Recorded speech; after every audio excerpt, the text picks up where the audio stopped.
How are you feeling? How long have you been here? 3 months, May 17th. And what brought you?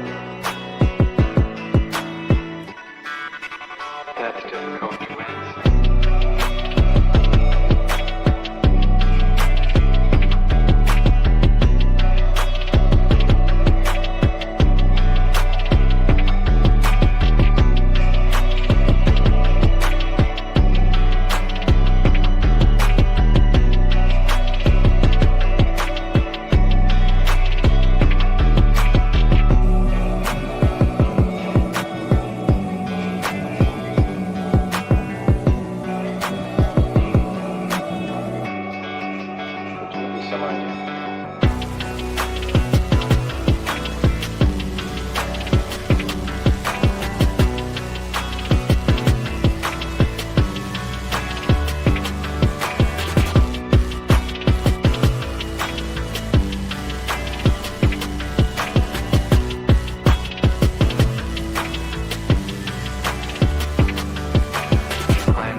Eventually resulted in your being here in the hospital.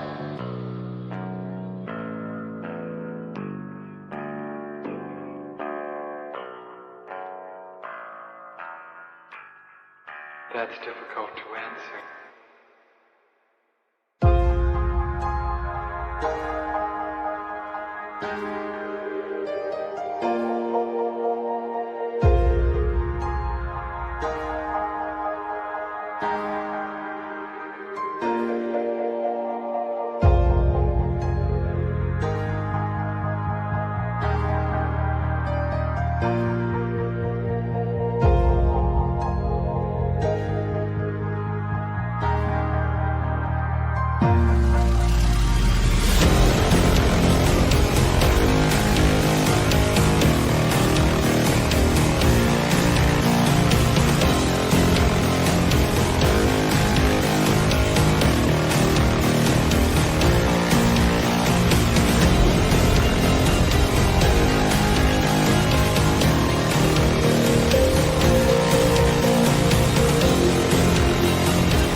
is the end. There's a noise inside my head of crying people facing death. Is this the end? Is this the end? Oh,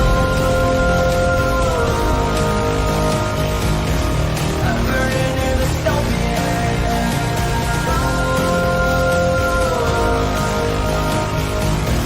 There's no place to hide.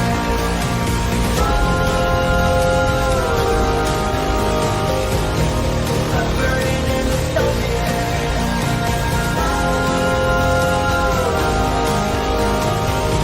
This is the final time. What have we done to the world?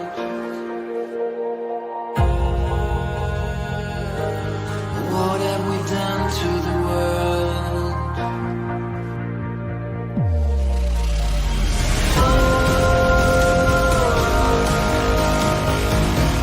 I'm burning in dystopia.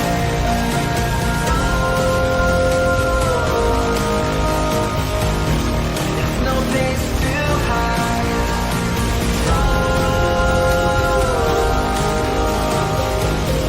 I'm burning in dystopia. This is the final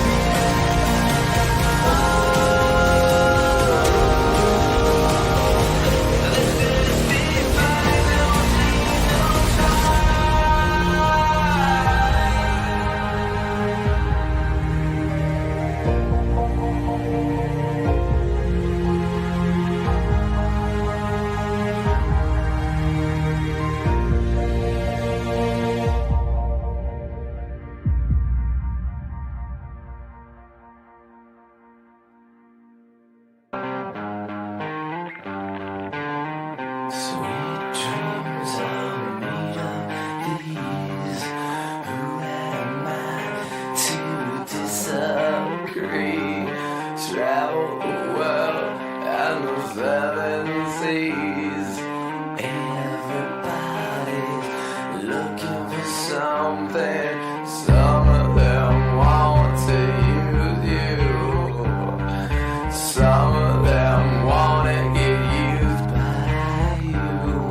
Some of them want to use you. Some of them want to be out you.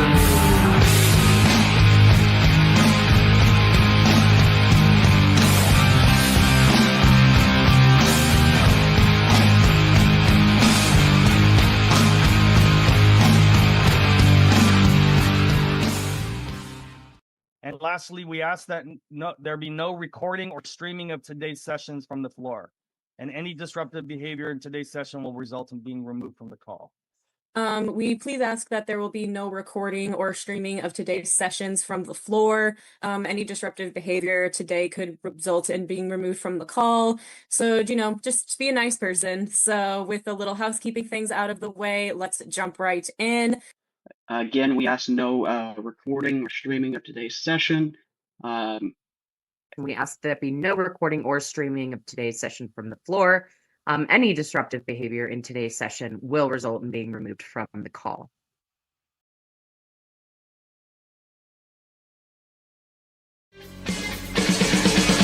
Won't anybody help us? What are we running for? When there's nowhere we can run to anymore. Can't afford to be innocent. Stand up and face the enemy. It's a do or die situation. We will be invincible. And with the power of conviction, there is no sacrifice. It's a do or die situation. We will be invincible. Who the fuck is Karlyn? She's just some sweet lady. She's like in a knitting. She does like a knitting stream. She's like a knitting YouTuber. She does knitting. Can we grow up a little bit and Alt not Girl be sent $200. retarded? Have you Please. seen the work of Karlyn Borysenko? Anti-commie cult leader and is obsessed with looking at what actual far-left communists are talking about and organizing today, infiltrating them. They infiltrated the universities, schools, media. She has the receipts to back it up. Primary source evidence. Infestation is dire and she calls Republicans idiots eating slop. Agree. Thank you for the big super chat. Yeah, oh, I know Karlyn B. She's solid. She's funny. I The like great her. noticer sent $200. Literally. So not it's, Ian. it's not because Yeah. I haven't dangled my junk into the combat zone on purpose to get some camera footage, but that's the big part of what's the Is problem. that what you call reporting? Go and live under, if streaming? you're going to do it, Yeah, go seriously. undercover. Otherwise, you're wearing a hunk of meat in a lion's den. Nick Shirley, I love you. Take care of yourself, man. Karlyn Borysenko went undercover. Do stuff like that. Like if you want to expose this thing, don't pariah, please. But Ian, here's and I agree with you to an extent.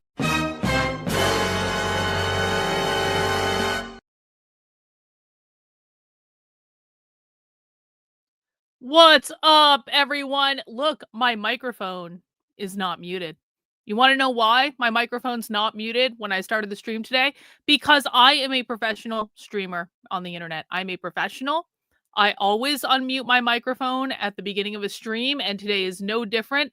And so we're going to start the show. What's up? What day is it? Is it like Thursday or something? I took yesterday off because I just got really in the zone with working on stuff for the Center for Left-Wing Studies, because we are going to start cranking on this now. Now, I know people have been doing research in the background for this for a minute, and now we're going to start taking all of the spreadsheets that I told you guys to make and all of the profiles that I wanted, that you guys wanted something to do, and I said, go make some spreadsheets filled with all this data for me, for people who have been volunteering and have been doing that. And listen, if you heard me say, go put all this shit in some spreadsheets, and you were like, Karlyn, that's not enough direction for us, and then you didn't go and do it, so you don't have anything, don't worry. You can make up for it. Okay? I know Reagan is the mistress of fucking spreadsheets.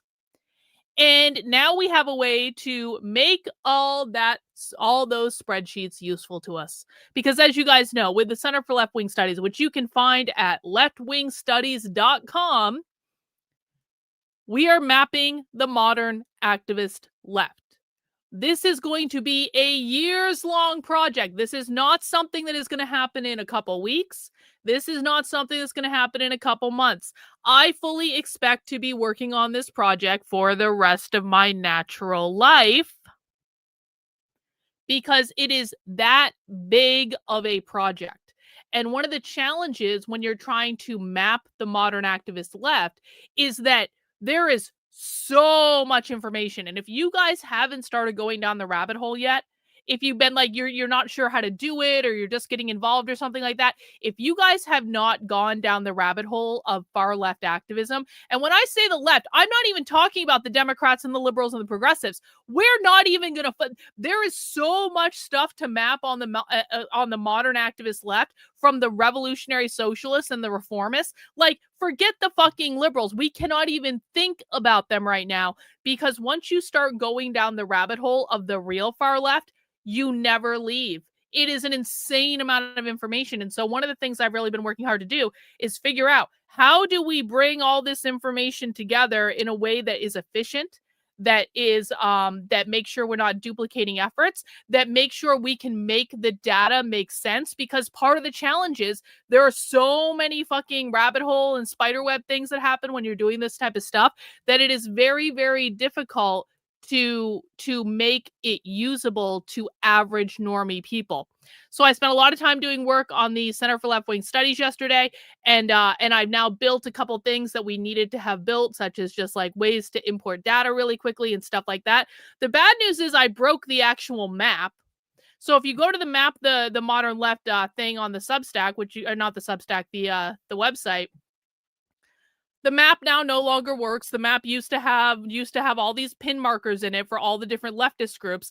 The map is now no longer working, but that's okay. I don't actually think it's my fault. I think it's the plugin that I use for the map. They're having a lot of difficulty with the plugin. So no one judge right now based on the fact that there's no markers on the map. You want to know why? Because the data is all still there. The data is all still there. We got about 100 entries so far, and this is the teeniest tiny. Actually, we got almost closer to 200. This is the teeniest tiniest drop in the bucket. This is just we're literally just getting started from this project, and we're literally just figuring out the technology. So the map is currently broken. Don't judge me. I'm pretty sure it's the plugin that did an update that now doesn't work, and a lot of their users are pissed off because everyone's map broke, and so they're trying to troubleshoot that stuff. We are literally in no hurry. See, a lot of people have questions like this. Karlyn, I'm a data analyst. Do you need data transformed and analyzed? I have to say no, Clipper, not right now, because the reason is you're not ready to do this yet. And that's the next point I want to make, is there are a lot of people who want to help out with this. And I understand the inclination, and I do appreciate it. The problem is that that there aren't that many people who know how to analyze this data. And it would actually take me longer to teach you how to do it than to just do it myself. So here's what I need people to do if they want to help out with this project. Again, I really do appreciate the inclination. I'm not trying to make you feel bad. In fact, I want you involved, but I need you to listen to what I'm saying. Cynthia, thank you for the 5 gifted channel memberships. That's awesome. That's awesome. Yeah, I'm not trying to make you feel like you can't be involved. You can be. But the thing of it is, if you want to help out with this project in earnest, the first thing you need to do is master my material. You need to take all my classes. You need to be coming to streams. You need to be learning about the far left, because the thing of this is if you want to be analyzing the information, you have to have the foundational knowledge in order to do it. And the reality is that we just have a lot of new people on the channel in the community right now. And I love you guys, and I want newbies to stay here, and I want you to learn. But you also have to understand that you're still new and you don't know shit about shit, and you might think you know more than you think you do. And so I'm being very protective of the data because I want to maintain a very high level quality of data. Now, what you can do, Clipper, and what I hope you do, keep coming to the streams, keep learning. And another thing you can do is help us in terms of the actual research, which I'm going to talk about in a sec. Yeah, everyone throw in your $2. If you're going to enjoy learning what communist strategy is today, make sure to throw in your $2 at the door. Consider it a cover charge for the content that I provide you guys. Now, one of the things we're going to be doing, hey, thank you for the $2. Appreciate it. So there are going to be a lot of ways that people can volunteer for the Center for Left-Wing Studies. Grandma Nay, appreciate the $10. You can make a $2 payment in one lump sum. That's cool. That's a good idea. So what people can do, and everyone can help out with this part of the project, is researching. The number one thing we're going to need right now is to get as many far left organizations logged in a spreadsheet with all of their all of their social media, all that stuff. And so make sure you're in the Center for Left-Wing Studies Discord. We've already started researching this. People have already started doing it. We're starting to put together those spreadsheets. We're going very old school on this. We do not need fancy technology. I need everyone to be able to work with a Google Doc. Yes, you are going to need to use a Google Doc. It's just the way it is. It's fucking free. Stop fucking complaining. Just create a free account. No, I don't want to hear about your alternative to Google Docs. We're using fucking Google Docs because that is what everyone has access to, okay? Average person in with a $5. Thank you, average person. OC in with a super sticker. Amy, thank you for the cover charge. I appreciate it. And what we need to do is start logging leftist organizations and start getting all the data in one place. Once we get that data in one place, we can then import it into the mapping tool where it will be logged actually in the database. And there are multiple backups of all of this stuff. I am well aware the left is going to try to attack my website. I have multiple backups. The fucking whole thing backs up every single night. There are downloads of it. So don't worry about that. We're taking good care of the data. Maintaining data integrity is a top priority for me though. And I need to make sure before I'm allowing you to analyze things, because there are positions for people who are going to be doing analysis, particularly when it comes to the zine archive. The zine archive, looking at the leftist zines, really thinking about what they mean, going through them and marking things that are important. In order to be able to do that, you need to be fluent in their language. You need to have an advanced level of mastery with their language. And so some people are going to be able to do this. Reagan can do zine analysis. Mizakan can do zine analysis. Average person can do zine analysis. And I don't mean to leave everyone off. I'm not going to go through everyone. There are people in the community that have been studying this content with me for a long time that can absolutely identify what is important in the zines and what is not important. People who are brand new or have only been here a couple months, it's not that you can't do this, and we want to make sure you become fluent in the language, but just know that a lot of us have been beginners at this before, and a lot of us can look back, go 3-4 years ago, and we can go, holy shit, we didn't know shit about shit. We didn't know anything. So a lot of us, and that includes me, this happened to me live on the internet. Hey, thank you, Ode Sub Sailor. I really do appreciate that. Awesome. A lot of us can appreciate how much you think you know when you first get started, and we can also appreciate how much more there is that you have no idea about, and it just takes time. Sometimes learning new things takes time, but if you participate in the research part of it, if you participate in actually going through their websites and looking at their materials and finding their social media and looking at what they're posting on their social media and looking at their events and doing all of this stuff, if you go through the research process, which anyone can do, you will come to an advanced level of understanding about the far left very, very quickly. And once you do that, then you're going to be ready for the zine analysis. Everyone that has ever consumed my content that has stuck around for the long term has told me this, and people can confirm it in the chat. And I want to make sure I can see the Rumble chat as well for this one. Hang on. There we go. Now I can actually see the Rumble chat. Almost every single person that has ever been with my content for a long term will tell you that they had an aha moment where everything just clicked, where it was like they may have thought they understood it before, but really there was a moment where they went, oh, and they got it on a whole new level. And I've been through that moment, and I think many people in the chat have been through that moment where you have a massive oh shit. You have a massive oh shit moment. And then some people get really depressed, and some people leave the community for a while after they have their oh shit moment because they go into a deep black-pilled state of depression where they're like, we are so fucked. But that is the moment that we need you to get through before you can start doing the analysis. And some of you are there, and some of you are not there. And if you really want to dive off the cliff of absolute fuck off insanity, we will get you there. All you got to do is show up and listen and ask questions and really pay attention to what's going on, not just come here to own the libs or stuff like that. It's a process, but this is learning a new language. And so there will be opportunities for everyone who wants to help out with the Center for Left-Wing Studies. And I do appreciate all the interest that has been shown. And we're just getting our shit together because you know what? I'm one person. I have a lot of stuff going on. Sadly, I can't do everything all at once. I think I thanked you, Stacy, for the super sticker, but just in case I didn't, I really do appreciate it. Tolkien fan, my curse with the computers has struck again. My screen name has changed itself somehow. Had to fix and re-sign into everything.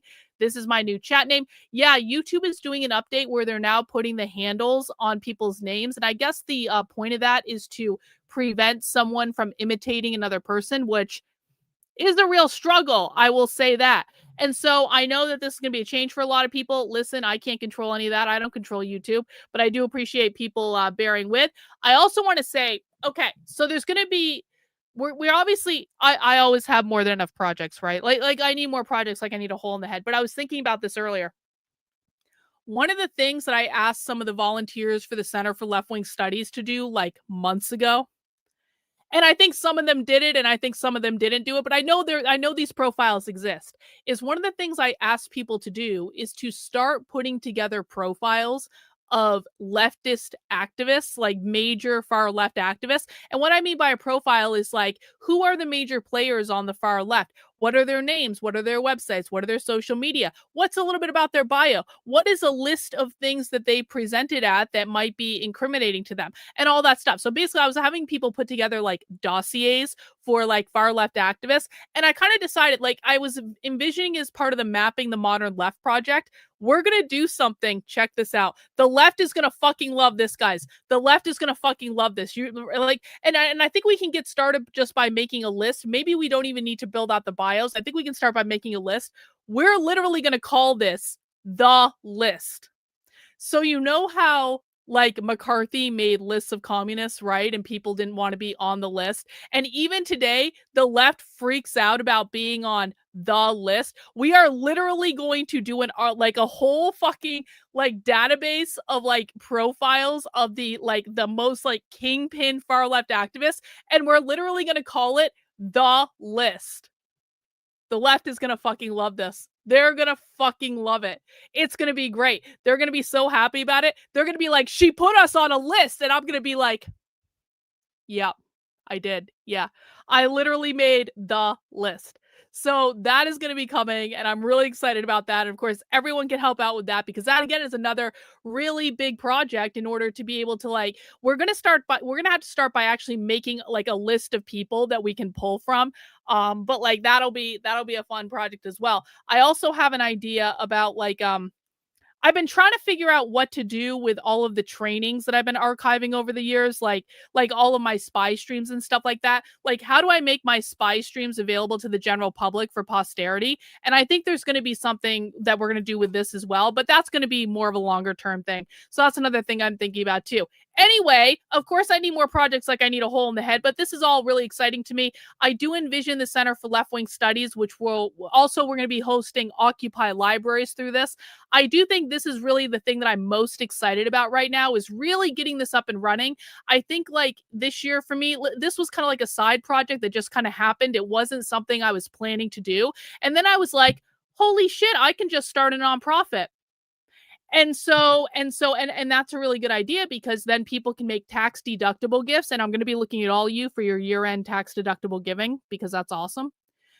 And so basically I've got like a couple $1,000s, maybe I don't even know how much, like maybe several $1,000s at this point, kind of sitting in the Center for Left-Wing Studies bank account, and I'm not really doing anything with it.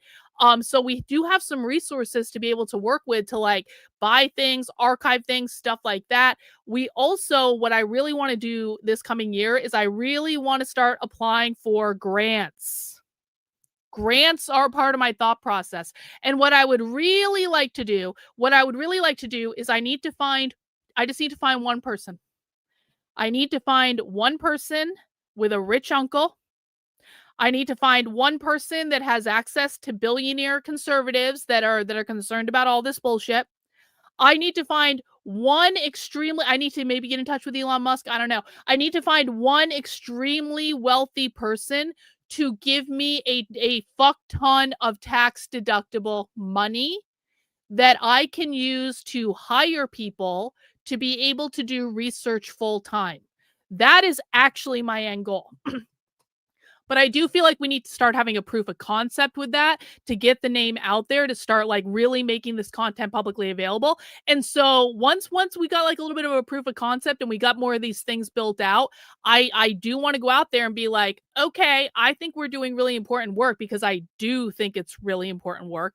And we need money to do that. So it's time to open your wallets. Anyone who's got a millionaire husband. Yeah, if you've got a millionaire husband, listen, if you are married to a millionaire and you're in my chat on a regular basis, first of all, if you're married to a millionaire and you're in my chat on a regular basis, why the fuck aren't you super chatting more? I don't even know if anyone in my chat is married to a millionaire, but I'm just saying, if you are married to a millionaire in my chat on a daily basis, I should be seeing regular $500 super chats from you. And I'm a little offended that I haven't been. So I'm just kidding, obviously, but like, I'm not really, but obviously I'm kidding.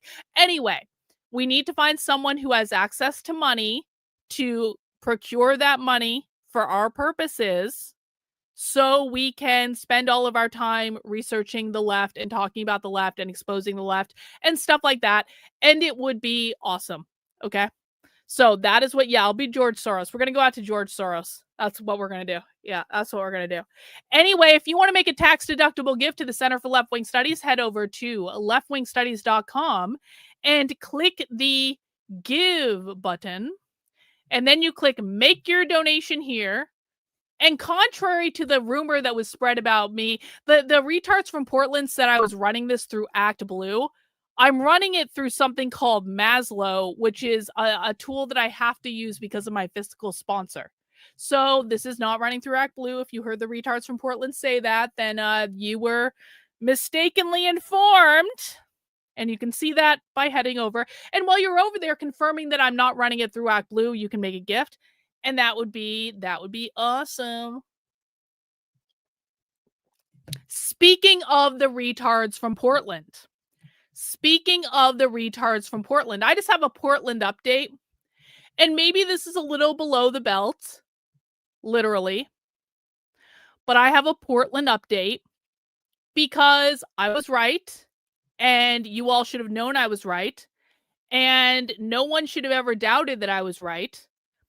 Because I got a very interesting message the other day on Instagram. And the funny part is, the person who sent this to me, I very rarely check my Instagram messages. It's just like I just don't use the app all that much. And so like if you send me a message on Instagram, chances are I'm not going to see it for like at least a week after you sent it, just because I just don't check them all that often. So this person sent me this message before I made this prediction on my stream. And this person said, "Hi, Dr. Karlyn. I just want to say I absolutely love your work. I wanted to bring something to your attention, as I thought the segment Enrique did with you the other day was disgusting. I'm sorry you're up against this bullshit. I wanted to let you know that Serena, Right Side Rebel, has a DUI, as you know. I actually didn't know that because I didn't really care, but now I know. She also doesn't have custody of her own kid. Her ex does, and they don't even live in the same state. She lost custody. Imagine my shock. And to top it all off, she was fucking name redacted because we don't need to blast everyone for their sex lives on the internet. But this will say it's a major influencer you guys have all heard of. And to top it all off, she was fucking a major influencer that you've all heard of. And now it's over. And I learned today from a close source that she and Enrique Tarrio are now together. Makes sense that she was on his show as a nobody. I'm sick of these grifters. They need to be exposed. She's just running through anyone famous to get clout, and she can't even keep custody of her own kid. Real Republican values. It's not Tommy. Though I would let you know and keep doing the amazing work. The grift machine is disgusting down here. And I just want to say, I told you that blonde whore was sleeping with Enrique Tarrio. I told you that blonde, it's not Cam Higby. I told you that blonde whore was sleeping with Enrique Tarrio. I said, they're fucking. And so now we know. Now we know for sure that the reason that Enrique Tarrio was so quick to do a hit piece on me was because he was simping for a bitch. Can we just do a moment on that? We now know for sure that the reason that Enrique Tarrio was so ready to do a hit piece on me, and he just had to call me out on Twitter and all this stuff, create all this drama where it didn't need to exist at all because I'd already moved on to other things. The reason that Enrique Tarrio did that hit piece is because he was simping for a woman. Again, I just have to say, Proud Boys. Proud Boys. Aren't they ashamed of their dear leader? Their dear leader, the masculine man who just wants the traditional wife or whatever, is simping for a whore that has lost custody of her child, that has a DUI, that doesn't even see her own kid because she's out running around sleeping with as many influencers as possible. And the dear leader of the Proud Boys is simping for her. It's not that he fucked her. I fully expect these people to fuck everything that moves. I've been to conservative conferences, okay? I know full well that conservative conferences are not about going to conference sessions. They're about hookers and blow and not always heterosexual stuff. And like I'm fully aware that conservative influencers fuck other people, they cheat on their spouses, they do all this stuff. I've seen, so no one is surprised that Enrique was fucking the blonde whore at the ICE facility. But I just want to say, I just think it's a little bit next level that he did a hit piece on me simping for a woman. Because it's the only explanation that makes sense. No one actually cared that Chandler put his arm around her to pull her off his girlfriend. No one actually cared about that, except she was me about it for fucking weeks after the fact. And Enrique Tarrio, because he was fucking her, had to probably hear her go, me. And Enrique Tarrio wanted her to shut up. So then Enrique Tarrio decided to simp for a whore on the fucking internet by doing a hit piece on me because I was upsetting her. And I think we all know that's exactly what fucking happened.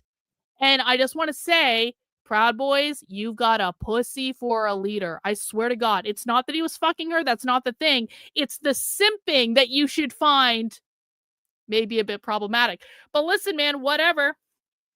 I just really wanted people to know that I was right and I'm always right. And you should never doubt me when I say something because I always fucking turn out to be right.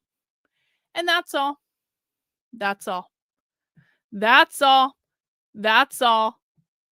Excuse me. Who the fuck are you?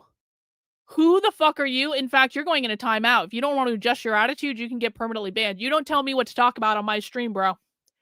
You do not tell me what to talk about on my stream. Anyway, let's get to our orders of business, shall we?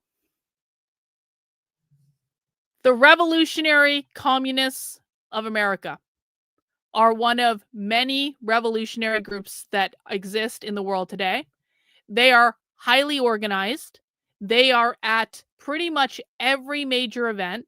They protest both Democrats and Republicans. They were out protesting the DNC in Chicago in 2024. They have been going to all these No Kings things. They've been going to the May Day stuff. These people are rarely involved in the organizing of these events, but what they do is they show up at them to hand out their newspaper. You may have seen, if you've ever seen a sticker of Karl Marx pointing at you and saying, "Are you a communist?" then you have been interacting with the Revolutionary Communists of America, and Enrique Tarrio seems to disagree on that. So we need to move on.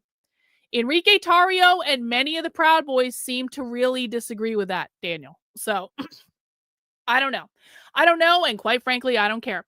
So the Revolutionary Communists of America are actually highly organized. They're the group that, like, you have to pay 1 or 2 days' wages per month as dues in order to be a member of their organization. The Revolutionary Communists of America are not the same as the Party for Socialism and Liberation. 2 different groups, but maybe we'll talk about them another day. The thing that's interesting about the RCA is that they don't actually really embrace queer ideology. They don't think it's real Marxism. But so you don't see a lot of the queer stuff. Now you do see it every once in a while, and I would say it's probably infiltrating their organization more than they understand. Hang on, let me put your chats on the screen so you can see them. I forgot to do that. But by and large, their argument for communism really does tend to be more economic. They are one of the more economically focused groups. In fact, like, I would argue that I've seen the probably least presence of queer ideology in the RCA than any of the other groups that we kind of track, because they just don't think it's a part of their ideology. They are trying to overthrow the federal government. They are very explicit about that. We have caught them on video multiple times at this point talking about overthrowing the federal government. And so they post all this stuff. They post a lot of content. Sometimes we watch it, a lot of times we don't. But what I think is interesting about them is the RCA holds these things called Marxist school all over the country. And Marxist school is basically when communists go for the weekend to a hotel somewhere to talk about Marxism and talk about overthrowing the government. And yeah, they even invited me to go to Marxist school, and I do want to go to Marxist school someday. I actually do. I just haven't had the opportunity to. So the presentation we're going to watch today was given at their most recent Marxist school, and I was sent it by like 5 or 6 different people because apparently everyone wants to watch this. And it is called How Can Communism Go Mainstream? And so we're going to listen to a presentation. I'm pretty sure it happened this past weekend from the actual Marxist school, which, by the way, they get a couple hundred people to show up at these Marxist school events, and that's nothing to sneeze at. And they actually go to the presentation. So they go to a city, they get several hundred people to show up to these events where they teach them about Marxism, and they do a whole weekend long education, and they're all really excited about it. And this is like their little entry point into being part of the Revolutionary Communists of America. They've done this for years and years and years, okay? And so it is actually a pretty impressive thing to get that many people to show up to an event like this. Again, compare it to conservative events. Conservatives don't get nearly as many people at their events as the communists do. That's just a fact. I've been to conservative events, and by the way, conservatives, when they go to events, they don't even go to the educational sessions. Not really. They're there for the networking. They go to the bar afterwards, or they go to the party afterwards, or they're networking with people going out to dinner, or they're giving a speech and then they don't go to anything else and stuff like that, okay? So communists are very different in that when they have events, it is a focused educational experience. It is not about the networking, although they do that too. It is about they are there to do an educational event. So we're going to watch that video and we're going to talk about it. Now, we do have a little bit of a time factor today in that we have a second spy stream tonight. And that spy stream is going to start in a little less than 2 hours. So, or about 2 hours rather. And so we actually already had a spy stream today. It was a fascinating spy stream. If you get the chance to catch up on it, if you're a supporter, you can find it in the archives. You can go watch it on demand. But we do have another spy stream tonight, and we will be going inside a live leftist organizing call. If you have not yet signed up as a supporter, you will get access to this if you're a YouTube channel member. So all those memberships that have been given out via Cynthia lately and everyone else that's been so generous. If you have a YouTube channel membership, check the community or post tab and you will find the link access there. You can also, of course, find it on my Substack, which is the place that I do prefer you guys support my work on. I will put the link in the chat. And you can find the link to join us in a couple hours to watch a live leftist organizing call so we can find out what these groups have planned for the rest of the year. And I think that'll be really interesting. Bro, what do you think I'm doing? What exactly do you think I'm doing by doing all of this? Do you see conservatives showing up to learn? Conservatives could just come to these streams and learn how to organize a protest. They don't. So conservatives should show up and they should learn, because I'm already doing everything I can do. Come on. What do you want me to do? How much more do you want me to try to teach conservatives about the enemy they're fighting when it's obvious that conservatives don't want to fucking listen? So we'll do it. Whatever. We'll do it over here. Anyway, join us for Spy Stream later. Let's get this party started. I just need to set up my sound here. Yeah, they can show up and learn. What, like, anyone can show up to my streams and learn. If conservatives don't show up, I'm going to assume they don't want to learn. Because that tends to be the case. They usually don't want to fucking learn. Okay. Let's get the sound set up. Guys, please make sure you have mounted the like button. Please make sure you are subscribed to the channel if you are not already. I'm new here. Karlyn opened my eyes as to how disorganized conservatives are. No wonder socialists are taking over cities. You know what's funny? I was just telling people this on the spy stream earlier. I've seen so many people. Hang on. Yeah, I can't fix your problems with your credit card. I mean, I don't know. Call your card provider. I can't fix your problems with your credit card, bro. I'm sorry. I wish I could. Call your credit card provider. So I was actually just telling them. I was actually just telling a group of people earlier today. I was like, I've seen so many people showing up on Twitter lately who are like, it's so cute because they tag me in their posts and they're trying to educate conservatives about what's going on, and they're newer people, and so they're really excited about my work, and I really do appreciate that. And so then I kind of watch them try to have an interaction with people because they're all really excited. They're like, you guys aren't going to believe this. You got to see what Karlyn's talking about. And I've seen this with so many people lately. And they try to teach other people what's going on, and no one has any interest in listening.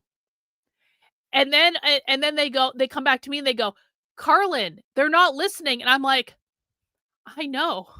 Yeah. I know. Yeah. Believe me, I'm aware they don't want to listen.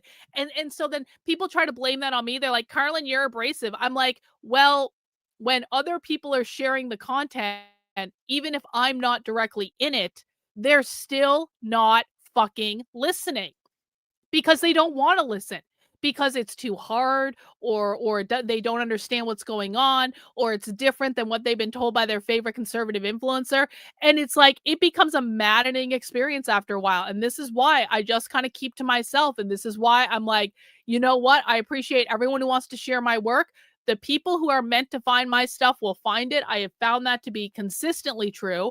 And I kind of love it when people get frustrated trying to tell conservatives this information and they find out that no one wants to listen and conservatives don't want to look at evidence. And then they start telling me, Karlyn, the conservatives have no idea what they're talking about. And I'm like, I know.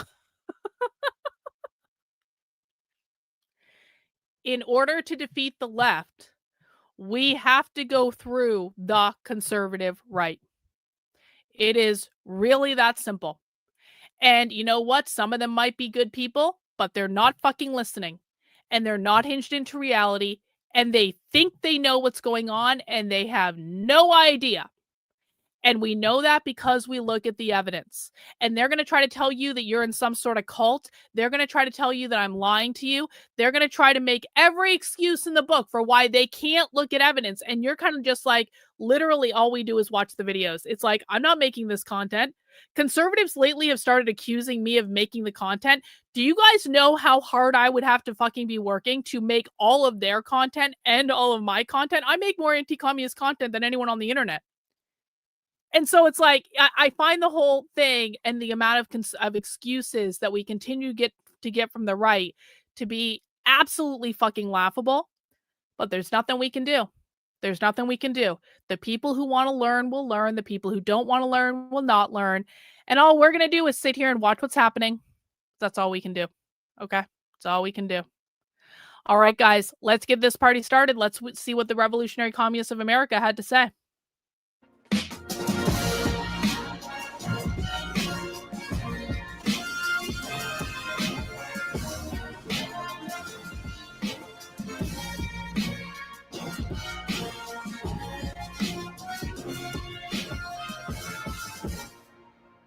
Well, comrades, all of us here, I think, are communists. That means we want to see a transformation of society that ends the rule of capital, the chaos of private property, and begins an era free of class exploitation and oppression. Did she just define capitalism as private property at the very beginning of the presentation? Remember, guys, for people who are new, communists have a very, very specific definition of capitalism. It is not about an economic model. It is not about controlling the factories. It is not about going into the stores and buying stuff. When communists say capitalism, they mean private property ownership. When they say private property ownership, what they mean is bourgeois property, property that you can use to create personal, private wealth that is not distributed out to the collective. That's what makes it private. And why they're specifically targeting bourgeois property is they believe that private property ownership creates wealth disparities that create hierarchy. That's what class consciousness is. Becoming aware that there is a hierarchy. There are oppressors and oppressed. There's the bourgeoisie and the proletariat.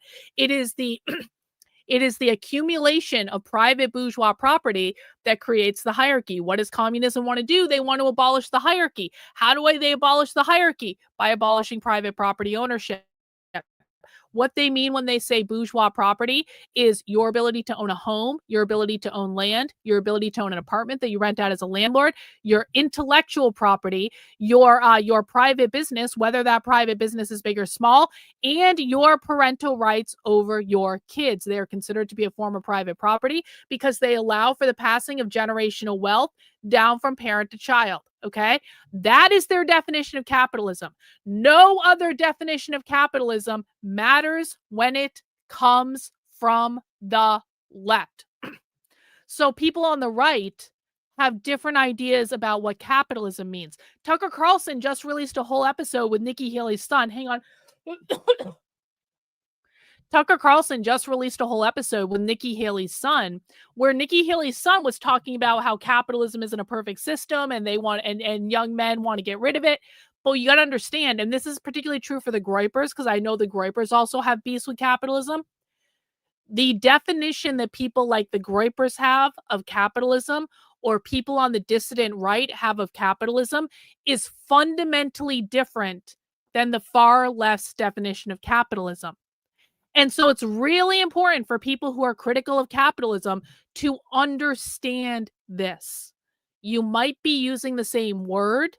You do not have the same definition of that word. And you can't go to the left and say, do you know you're wrong about this definition of capitalism? Because they don't give a fuck what you think. They would do the same thing to you. Do you know you're wrong about this definition of capitalism? Okay. So there are critiques to be made of capitalism, and that's for sure. But you have to understand, if you are making those critiques from more of like a dissident right-wing perspective, you do not have the same definition of capitalism as they do. So your grievances are valid with what you perceive the system to be, but you have to understand that they have a completely different view of what the system is. So it might sound like you agree on the face of it. You don't agree. You aren't even talking about the same thing. Okay. So it's important to know that right off the bat, because you're going to hear them say the word capitalism a lot, and they will always be referring to private property ownership. And that's why they defined it that way at the very beginning of the session. Let's see. Nick Incognito says, right side rebel is a doorknob. Everyone gets a turn. Thanks, Nick. Appreciate that. Tiffany says, your content is like the real life version of They Live, opening up our eyes about everything that's right in front of us. I've often thought about that analogy, Tiffany. I've often thought about that. I appreciate the super chat. Thank you. Thanks, old sub, for becoming a member of the channel. I really do appreciate that. Let's listen again. That means we want to see a transformation of society that ends the rule of capital, the chaos of private property, and begins an era free of class exploitation and oppression. And the working class is the class equipped to do this, to transform society. They're the historically progressive class, meaning the working class is capable of actually moving society forward in the way that the capitalist class is and the capitalist system are no longer able to do. So the working class makes society run. Therefore, the working class has the potential to run society. And capitalism is facing a historic crisis, can no longer develop the productive forces meaningfully. Only the working class can really lead the way in creating that new society, which is again able to develop the productive forces to liberate us from a lot of the drudgery of life and create a world where we can be fully human. So I want to just touch on what she just said right there. And this is important for people to understand about the Revolutionary Communists of America. The Revolutionary Communists of America are a political party, technically. But the Revolutionary Communists of America don't plan on running people for office because they don't believe in elections. They don't believe in the two-party system. They want to overthrow the entire system. These are not reformists. They're literally in their name, revolutionary. They're revolutionary communists. They want a revolution to overthrow the government. So why then are they a political party? Because they wanted to give people something to join. They became an official political party, I want to say in mid-2023. So this organization that is now the Revolutionary Communists of America, it used to exist for decades. It used to be called the International Marxist Tendency. And there was a US branch, there was a Canadian branch, there's a UK branch. They have branches all over the world. It's a global thing. That's why it's the international Marxist tendency. In 2023, the international conference that they have did a vote to change the name to be the Revolutionary Communists. So now you have the Revolutionary Communists of America, the Revolutionary Communists of Canada, the Revolutionary Communists in the UK. Again, they have all of their global parties, right? The Revolutionary Communists of America specifically has stated they are forming their political party now in order to give people something to join, because they believe that capitalism is in its last stages. They believe the revolution could happen at any time. And when the revolution happens, when the spark of the revolution happens, they want to have a political party that is already in place so that when the revolution happens, they're already ready to go. So this is not about elections. It might seem like it because it's a political party. It's not about elections at all. This is literally just about creating a social system that allows them to organize and plan for what they believe is the incoming overthrow of the government via proletarian revolution. And they really, really, really, really, really do believe that.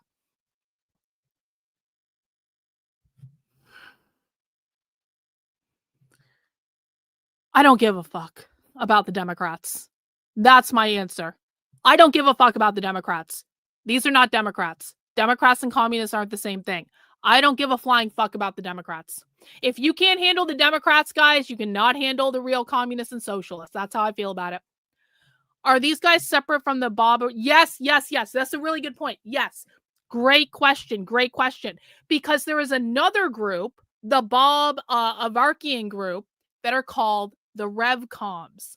The RevComs are completely different from the Revolutionary Communists of America. Completely different groups. The RevComs are a weird culty group on the left.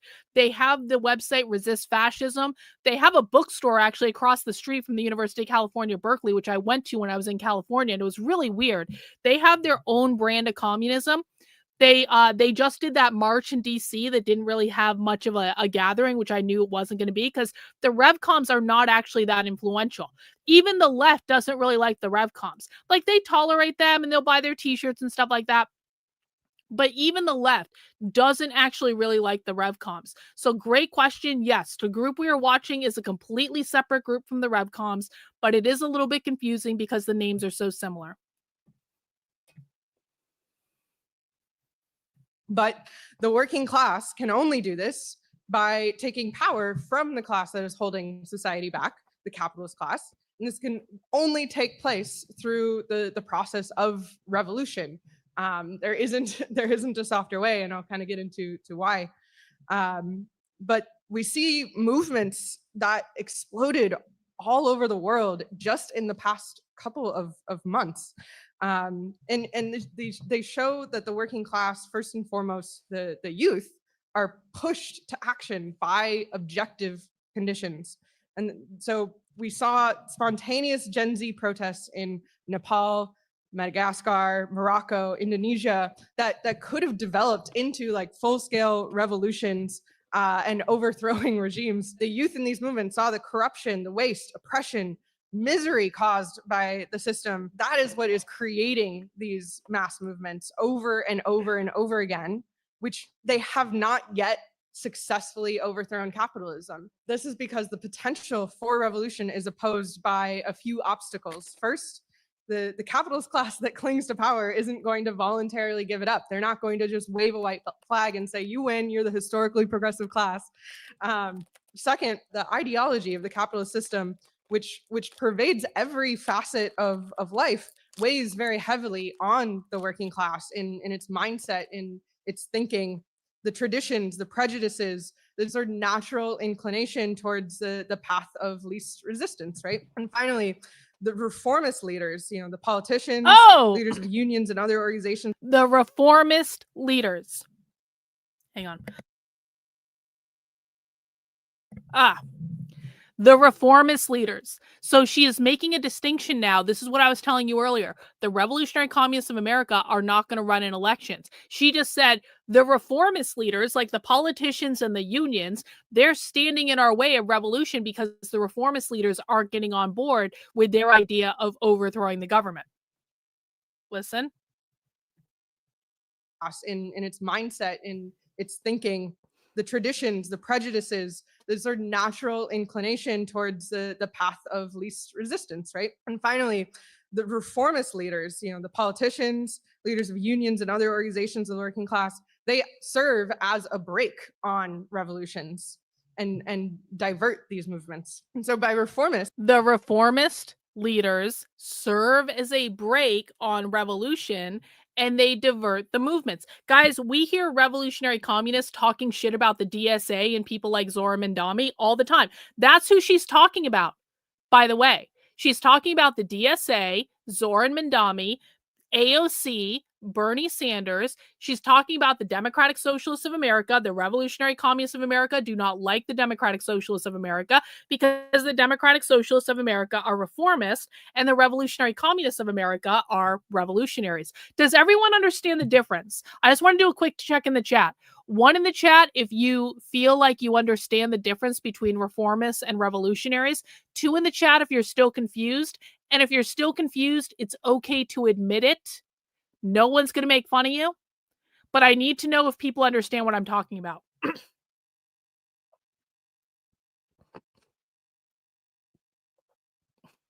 Okay, we got a couple of 2s. Okay. All right. If people put 2 in the chat, can you guys follow up with a question? Like, what are you not understanding? And I can do a little, I can go back up for a minute and start again. Okay. Hang on. There are several different tiers to the far left, okay? Actually, let me do this. Let me go to my website. Hang on. I'm going to show you guys something. Okay, if you go to my website, which is decodetheleft.com/map, we're going to do this for the new people, guys, because we need to make sure, even if you understand, we need to make sure that all the people who don't understand have the opportunity to learn this information. Okay. So if you go to my website, which is decodetheleft.com/map, you're going to end up on a site that looks like this called A Guide to Mapping the Modern Left. And what I've done here is I've created a graphic and I've created a framework to help you understand the different groups that exist on the modern left, because they are not all the same. Democrats and liberals are not the same thing. Reformists and revolutionaries are not the same thing. These are all completely different groups. And people have to understand what is the difference between a Democrat and a progressive? What is the difference between a liberal and a democratic socialist? What is the difference between a democratic socialist and a revolutionary socialist? These are all very distinct groups. And so when we're dealing with the left, it's really important. And this is one of the foundational pieces of information that people need to understand. You have got to understand there are all different levels of being on the left. There is a spectrum. You have the Democratic Party, which is mostly corporatist. They are corporatist. They are protecting corporate interests. The old school Democrat Party is not communist or socialist in any way. And in fact, communists and socialists shit talk the Democratic Party all the time.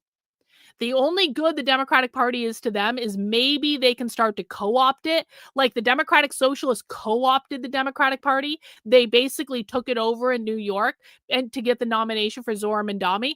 But like that's an exception to the rule. Most socialists and communists aren't even thinking about the Democratic Party because they think the Democratic Party are corporatists that are only out to protect corporate interests. Okay, that's tier number 1. Tier number 2 are the liberals. These are the people on the left that are Democrats. They do not want to overthrow capitalism. I need to be very clear about this.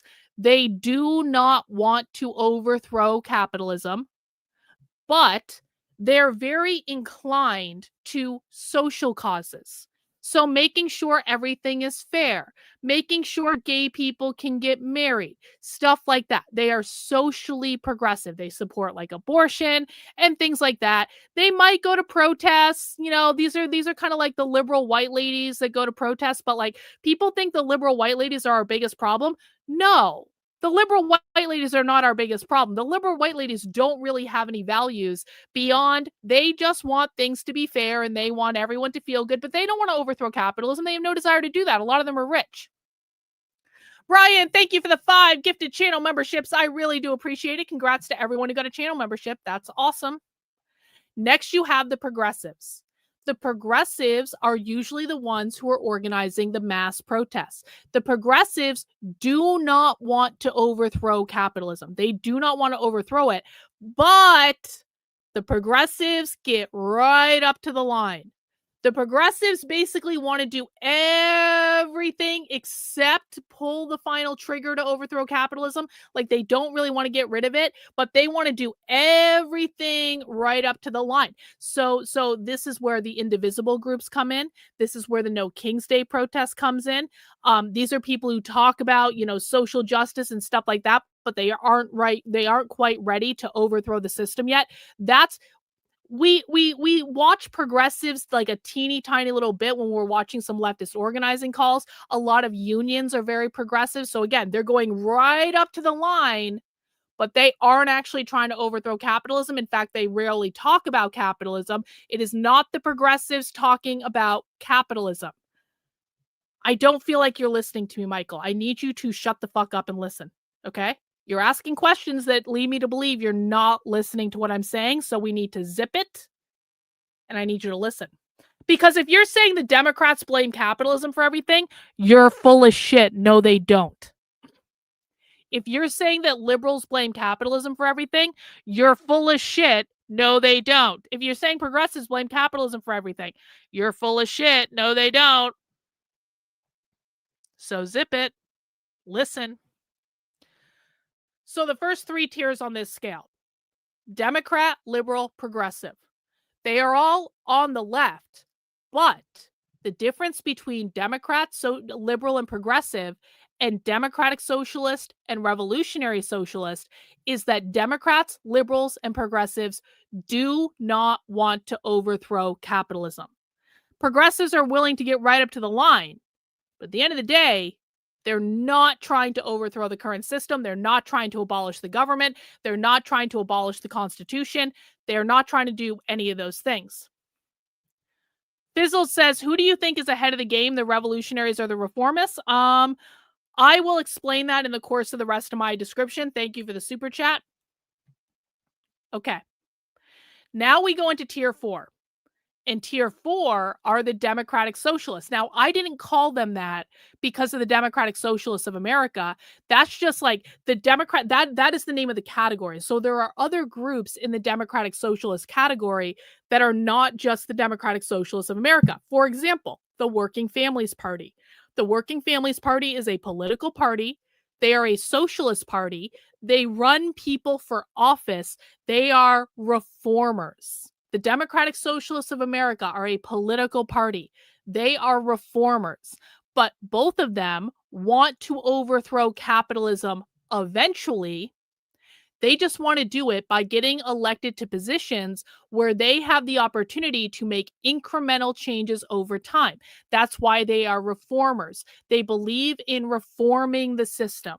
Okay, so they do want to eventually overthrow capitalism. That is their end goal, but they believe in small incremental change over time by running in elections and getting into elected office and making small incremental changes that will eventually lead to the overthrow of capitalism, quote unquote, democratically by the people.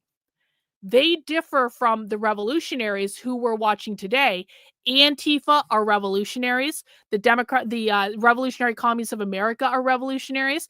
The Firebrand Collective, like the Denver Communists, the Seattle Revolutionary Socialists, that professor that we got fired at Texas State, that group Socialist Horizon, they're revolutionary because they no longer believe in elections.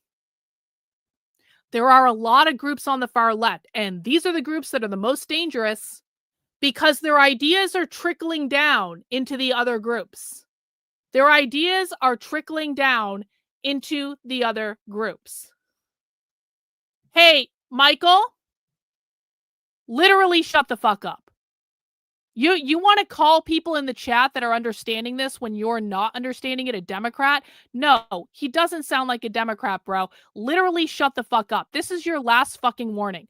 I am no longer messing around. I do not want you are breaking rules in the chat by insulting other people. You are obviously not listening, which is leading to your complete and total lack of understanding of what is going on. You are in my fucking classroom right now. I literally just told you to shut the fuck up 5 minutes ago and listen so that you can learn about what you were what you were saying and why it was wrong, and you refuse to do that. And now I see you insulting other people in my chat that have, by the way, given me money today when you haven't. So no, Axhead gave me a super chat earlier. You haven't done shit. You don't get to insult him because I literally already told you to shut the fuck up and listen.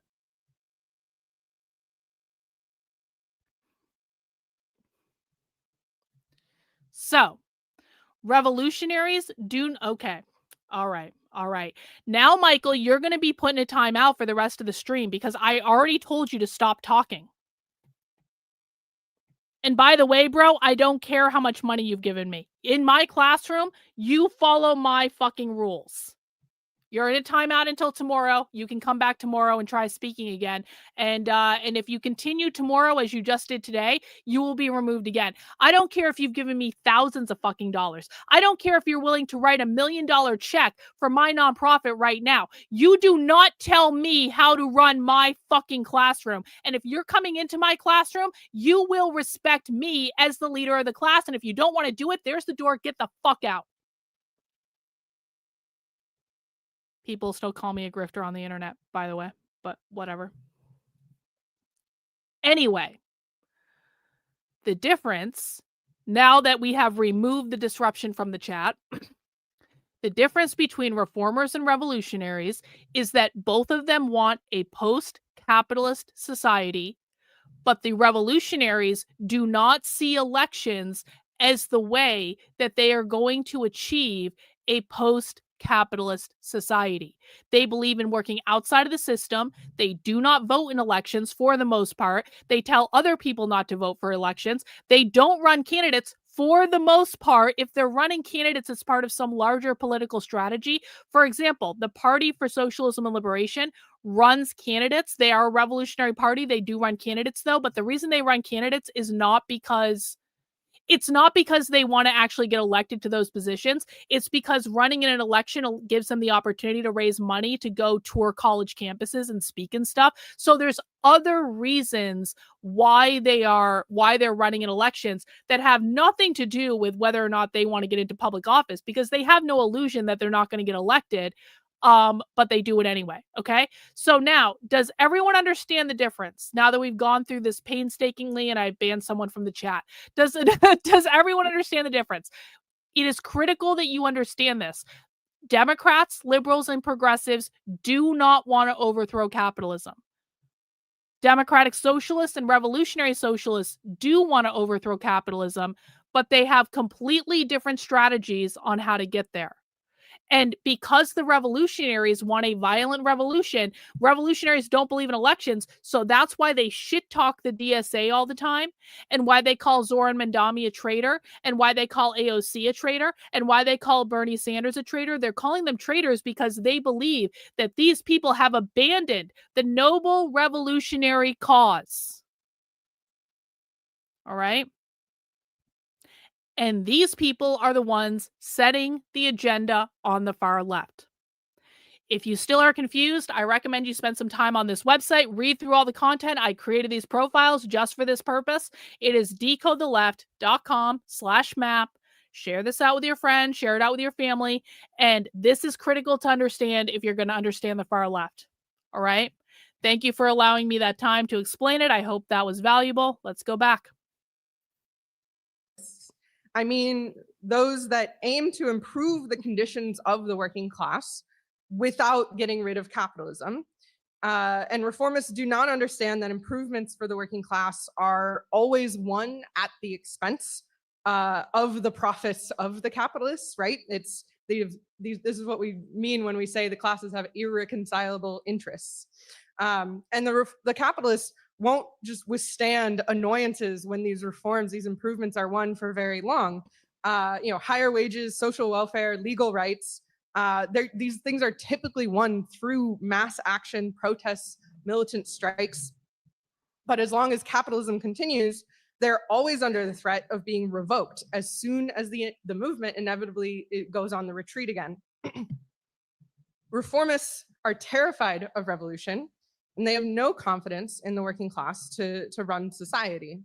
They are trying to save the capitalist governments from these mass movements a lot of the time, and they want to herd the masses back into their homes after everyone basically has let off a little steam. And so the reformist leaders are this first line of defense against revolution that the capitalists lean on. And as revolutionaries, we have to understand the role of reformists, and we have to not have any illusions in reformism. And we can see the role of reformists clearly in movements that erupted in the past couple months. In Italy, union leaders dragged their feet and did everything they possibly could do to avoid the calls for a general strike for Palestine against austerity. In France, there's an inter-union committee which basically tried to diffuse the calls to block everything that were coming from the working class by announcing instead like isolated days of action with no plan for escalation or continuing the movement, like letting off of steam. And then you see in the US, the response of the Federal Workers Union to the current government shutdown that has left hundreds of thousands of unionized workers furloughed or having to work without pay. The union has been totally silent and has not done anything to put pressure on anyone to end this shutdown. So we see a complete mismatch. Do you guys see how she's shit talking the reformers? And again, she means the Democratic Socialists of America. She means the Working Families Party. She means AOC. She means Bernie Sanders. She means Zoran Mandami. They're all reformers. She said reformists are the first line of defense for the capitalists against revolution. The revolutionaries really believe this. The revolutionaries believe the DSA is running cover for the Democrat Party, essentially. Thank you for gathering this info for us. Also, like everyone, pet the like button. Petting the like button now. All right, well, pet the like button. Do whatever you want to do to the like button. I do appreciate the super chat. Thank you. Well, no. I would not say that. Do you think the unions being controlled by Democratic Socialists is a good thing? I don't think the unions being controlled by Democratic Socialists are a good thing. So no, the unions are completely 100% fucking compromised. There is not a single union that is not compromised. They're all fucking socialists. The leadership is all socialist. So no, this is not a sign that they are totally compromised. It's a sign that they are compromised by reformers, though, which makes sense because in order to get into a leadership position in a union, you have to get elected to it, right? So it makes sense. Between, on the one hand, the willingness of the working class to fight and the total cowardice in a lot of cases of their leaders.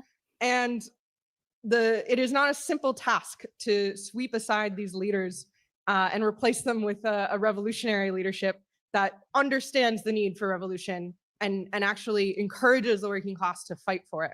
The ruling class, our enemy, is more organized and has more resources at its disposal in this class war. The working class, on the other hand, is numerically much stronger with the masses behind them. They are infinitely more creative. They show far more courage and they have nothing to lose but their chains. They will fight to the end when they are pushed onto the streets. So what tips the balance between these two forces is the quality of the leadership of the respective classes. The capitalists have their leadership. They train their leaders in prestigious universities, think tanks, military academies, political training programs, right? And we shouldn't be fooled into underestimating the intelligence of the American ruling class as a whole by looking just at who sits in the White House right now. But the working class is missing a revolutionary leadership that can actually connect with the unconscious strivings of the movement and make them conscious which can take the dispersed energy of the working class and really direct it.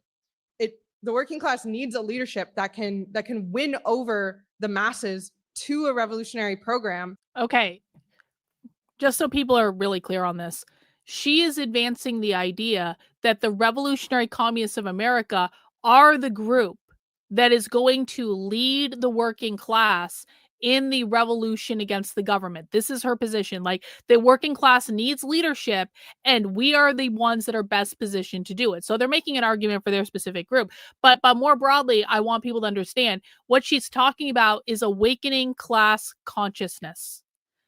One in the chat if you know what I mean when I say awakening class consciousness. Two in the chat if you do not know what I mean when I say awakening class consciousness. And again, please be honest in your answer. If you don't know, you don't know, and that's fine. There was a time when none of us knew this stuff. I just want to make sure everyone really understands this, because the idea of awakening class consciousness is actually really important, okay? So I want to see, I'll get a good sense in the chat. We're getting a bunch of ones, couple of twos. Okay, let me explain. In order for the communists to have their revolution, they believe that the working class needs to become aware that capitalism is an oppressive system, and there is a bourgeois class, a capitalist class, and there are the proletarian class, the working class. It's the capitalist on the top of the hierarchy, the proletarian on the bottom. They believe that most people go through their day-to-day life with no awareness that they are in a class, and that the class that they're in is oppressed by the system. Okay, that's what they view capitalism as. It's the oppression of the capitalist system onto the proletarian, the worker. But they believe that most people who are workers or in the worker class are not actually aware that this system exists. So in order to get the proletarian to rise up to try to overthrow the capitalist oppressors, they first need to become aware. And so that's what they're doing right now, is they're trying to awaken people to class consciousness. Become aware that you are part of an oppressed class, and the only way to liberate yourself from the oppressive class that you're in, from the capitalist class that's trying to oppress you, is to overthrow them, have a revolution in the system. That is what the dictatorship of the proletariat means. They want to turn the system on its head to have the proletariat be the ones that are running society. Yes, they do see this on a global level. Correct. They believe that real capitalism cannot exist unless it's on a global level. Does everyone understand that? Hope that makes sense. Let me know if you have questions. And not just one section of the masses, not just one generation or the workforce in one industry, but really the majority of the population in any one country must at least be like sympathetic and in support of revolutionary movement. But such a leadership does not fall from the sky. It has to be consciously built and trained. The raw material for such a leadership is being created as we speak by the conditions of capitalism in decline, and by seeing the reformist leadership show itself to be inadequate in practice. So some of that material is sitting in this room, but the vast majority is still atomized and unorganized, right? Millions of young people are looking beyond just improving the system and instead sweeping it away altogether. After trying out all other options, more and more layers will start to realize that revolution is the only answer. There's a sizable section that has an advanced layer that has realized this already. And our first task is just to organize this layer into a revolutionary party. Once we have organized that layer, the task then changes to win over the masses to revolution. Okay, so what she just said is, and this is really important, the Revolutionary Communists of America are not currently focused on the people that are not awake to class consciousness. The Revolutionary Communists of America have a singular audience, and that is people who have already become aware of class consciousness, have already woken up to the fact that they are oppressed, and are looking to do something about it. And so this is really interesting, right? Because the majority of the people, they believe, and I believe as well, are not actually aware of what's going on. You might call them normies, Okay. What they're saying is, listen, there are all these normies and they have no fucking idea about class consciousness. But we're not focused on those normies that have no idea about class consciousness. We're focused, I almost dropped my knitting needle, that would have been a tragedy. They are focused entirely on the people that already have some awareness, because what they're trying to do is find the people who already have some awareness and funnel them into their social system where they're going to their events and paying them dues, and they're looking for something to do. So their audience is very targeted, and they're like, okay, first, we have to find the people who have already woken up. We have to find the people who have already become aware of this whole situation, and we need to get them all in a room together, and we need to get them organized so that we can start to go out to the mainstream and wake up the normies after we've already been organized. Does that make sense? I see there's a troll in chat, but like, whatever. Let's keep going. This process is in many ways even more complicated than that first step. When left-wing communism was published in 1920, they had more or less accomplished that first step, actually. In several countries, communist parties in some places had ballooned in membership from tens of thousands to hundreds of thousands of members in like single European countries.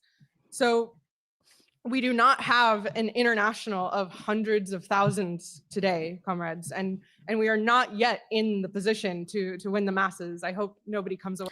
Hang on. Kyle has a question. It's a good question. How does this intersect with queer Marxism? Okay, I mentioned this at the beginning. You may not have been here. The Revolutionary Communists of America, which is the group that we're watching, they don't actually believe in queer Marxism, like at all. So this group in particular that is doing this event are not queer Marxists. That's not to say they don't have queer people in their group. They do. But typically these guys don't even talk about queer Marxism. More broadly speaking, the argument of queer Marxism is that queer people are an oppressed class, that they're being oppressed by the capitalist system, the normative system, and that they want to abolish the gender binary and the nuclear family in order to overthrow capitalism. So think about it this way. The left perceives capitalism to be both an economic model and a cultural model. It is not just about going into the store and buying stuff. It is also about the culture that's created, which perpetuates the entire capitalist system. So with queer Marxists are not talking about overthrowing the factories. That's what the Revolutionary Communists of America might talk about, like the dictatorship of the worker and seizing the means of production and all that stuff. That's what this group is going to talk about. Queer Marxists don't talk about this. They don't talk about taking over your workplaces. What queer Marxists talk about is undermining the normative cultural aspects that uphold the capitalist system. So they're talking about abolishing the gender binary.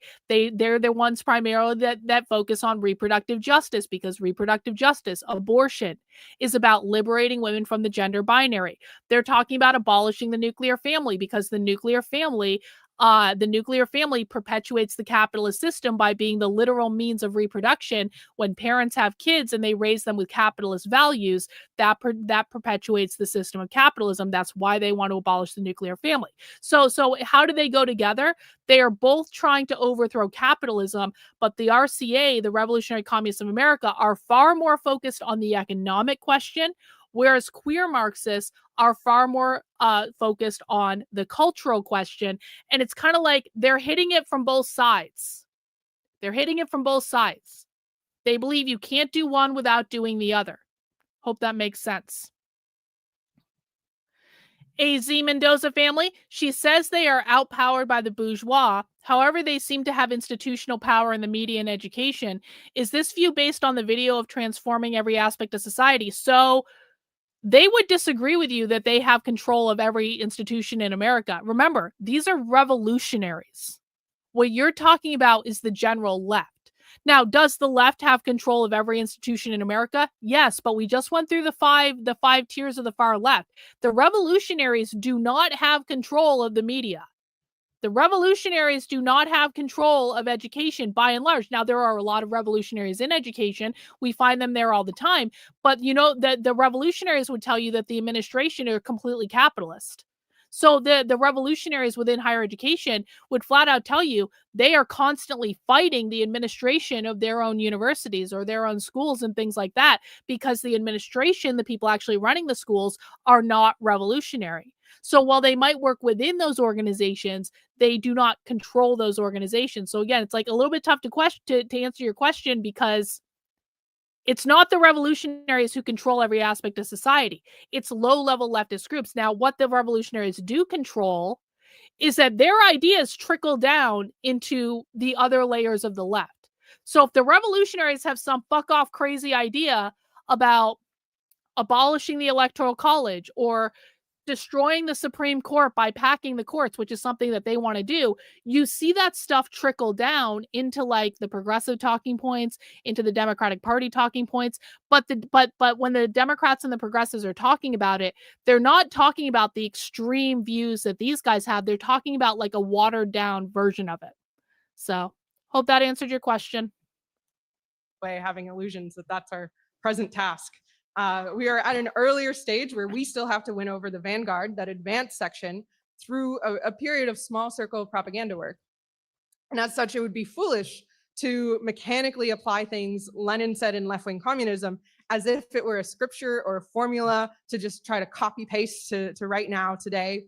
But ahead of the Second Congress of the Communist International, Lenin took great care to have this book translated into several languages and essentially made it required reading for every serious revolutionary out there. So by discussing the experiences of the Bolsheviks, Lenin hoped to generalize the lessons that they had learned from decades of experience in Russia leading up to the Russian Revolution.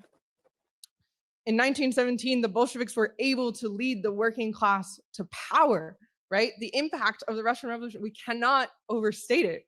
In this historic event, the people of Russia formed their own government, the most democratic, flexible, and responsive executive power to ever exist in the form of the Soviets.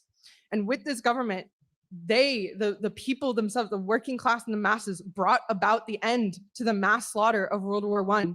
They redistributed land to poor peasants. They recalled the Tsarist armies stationed in foreign countries. And they not only granted, but encouraged people to use like their newly gained freedom of speech and assembly.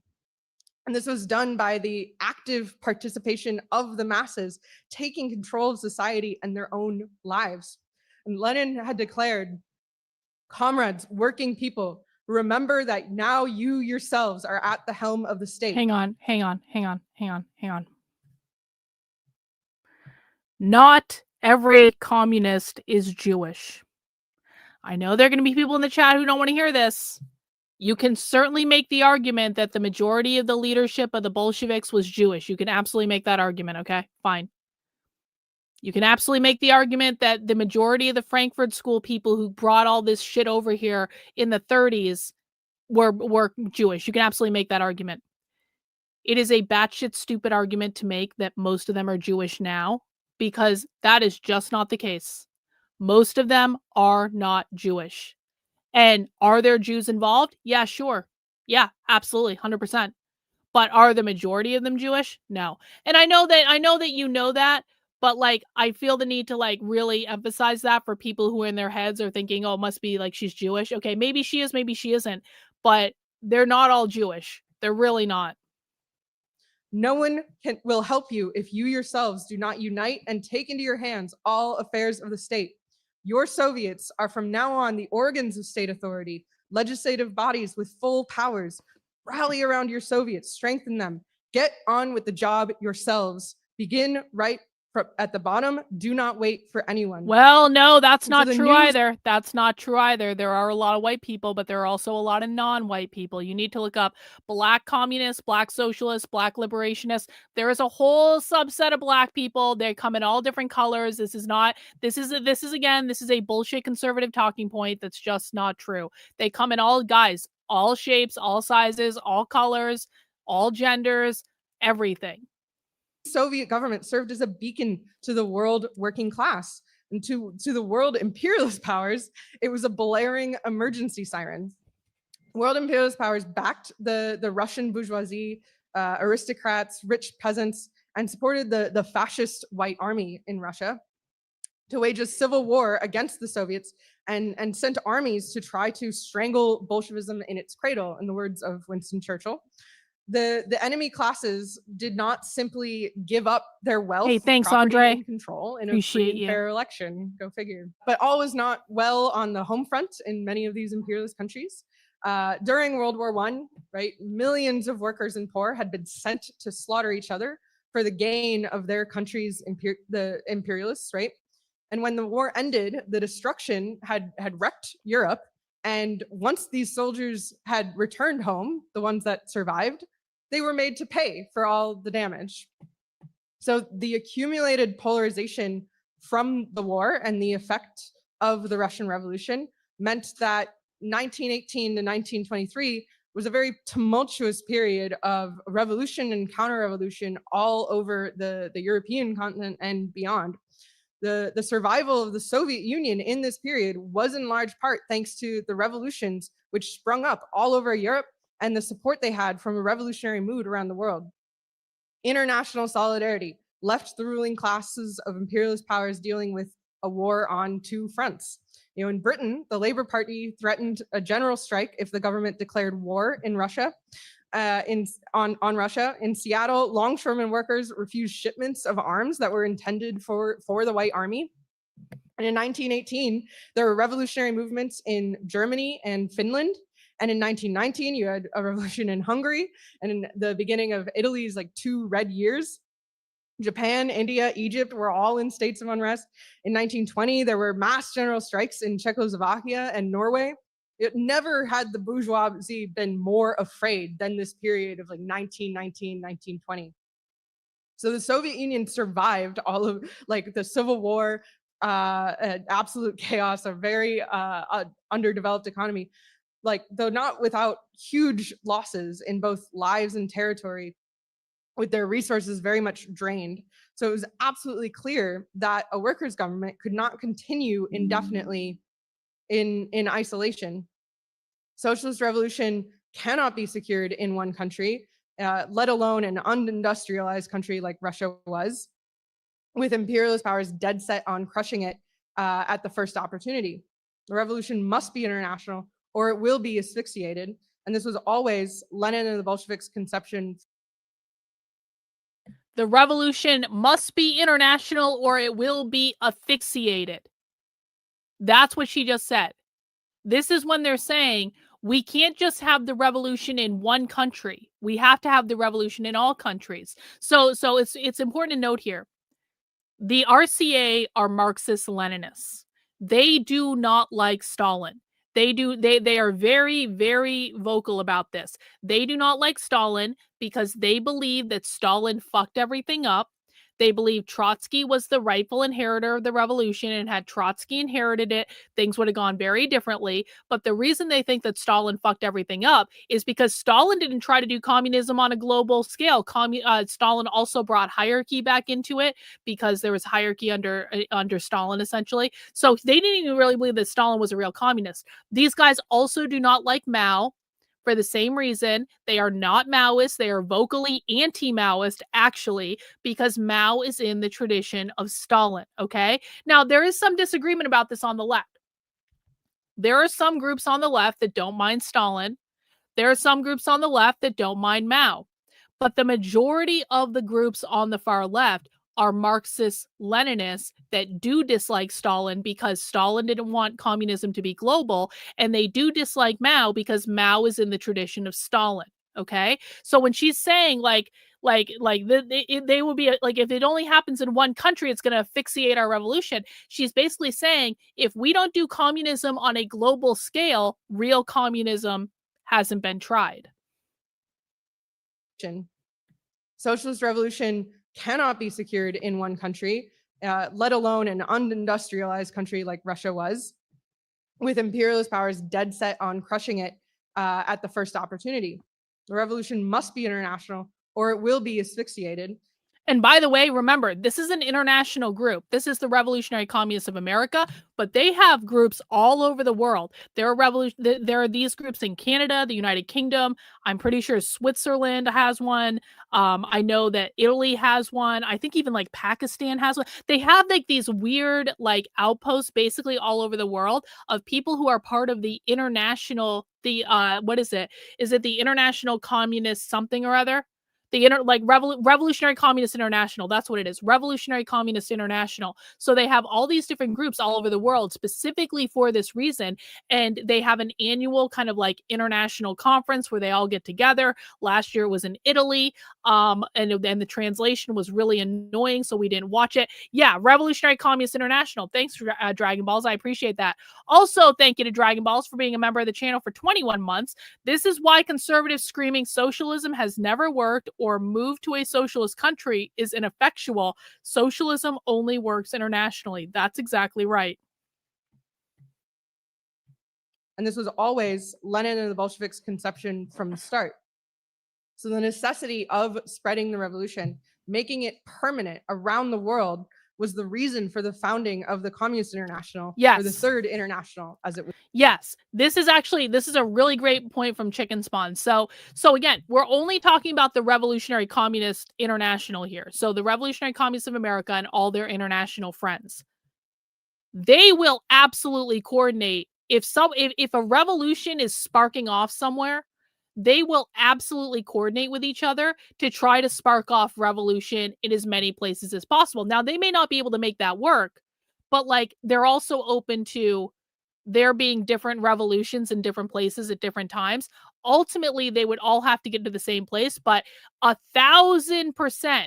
These people would be coordinating if some sort of revolutionary event happens in America, these people will absolutely be coordinating with international groups to try to spark something off somewhere else. If a revolutionary event happens in Canada, the Canadians will be communicating with the Americans to try to make a revolution spark, like 100%. And that's part of why they're building up the infrastructure that they have to already have the infrastructure in place when the revolution begins.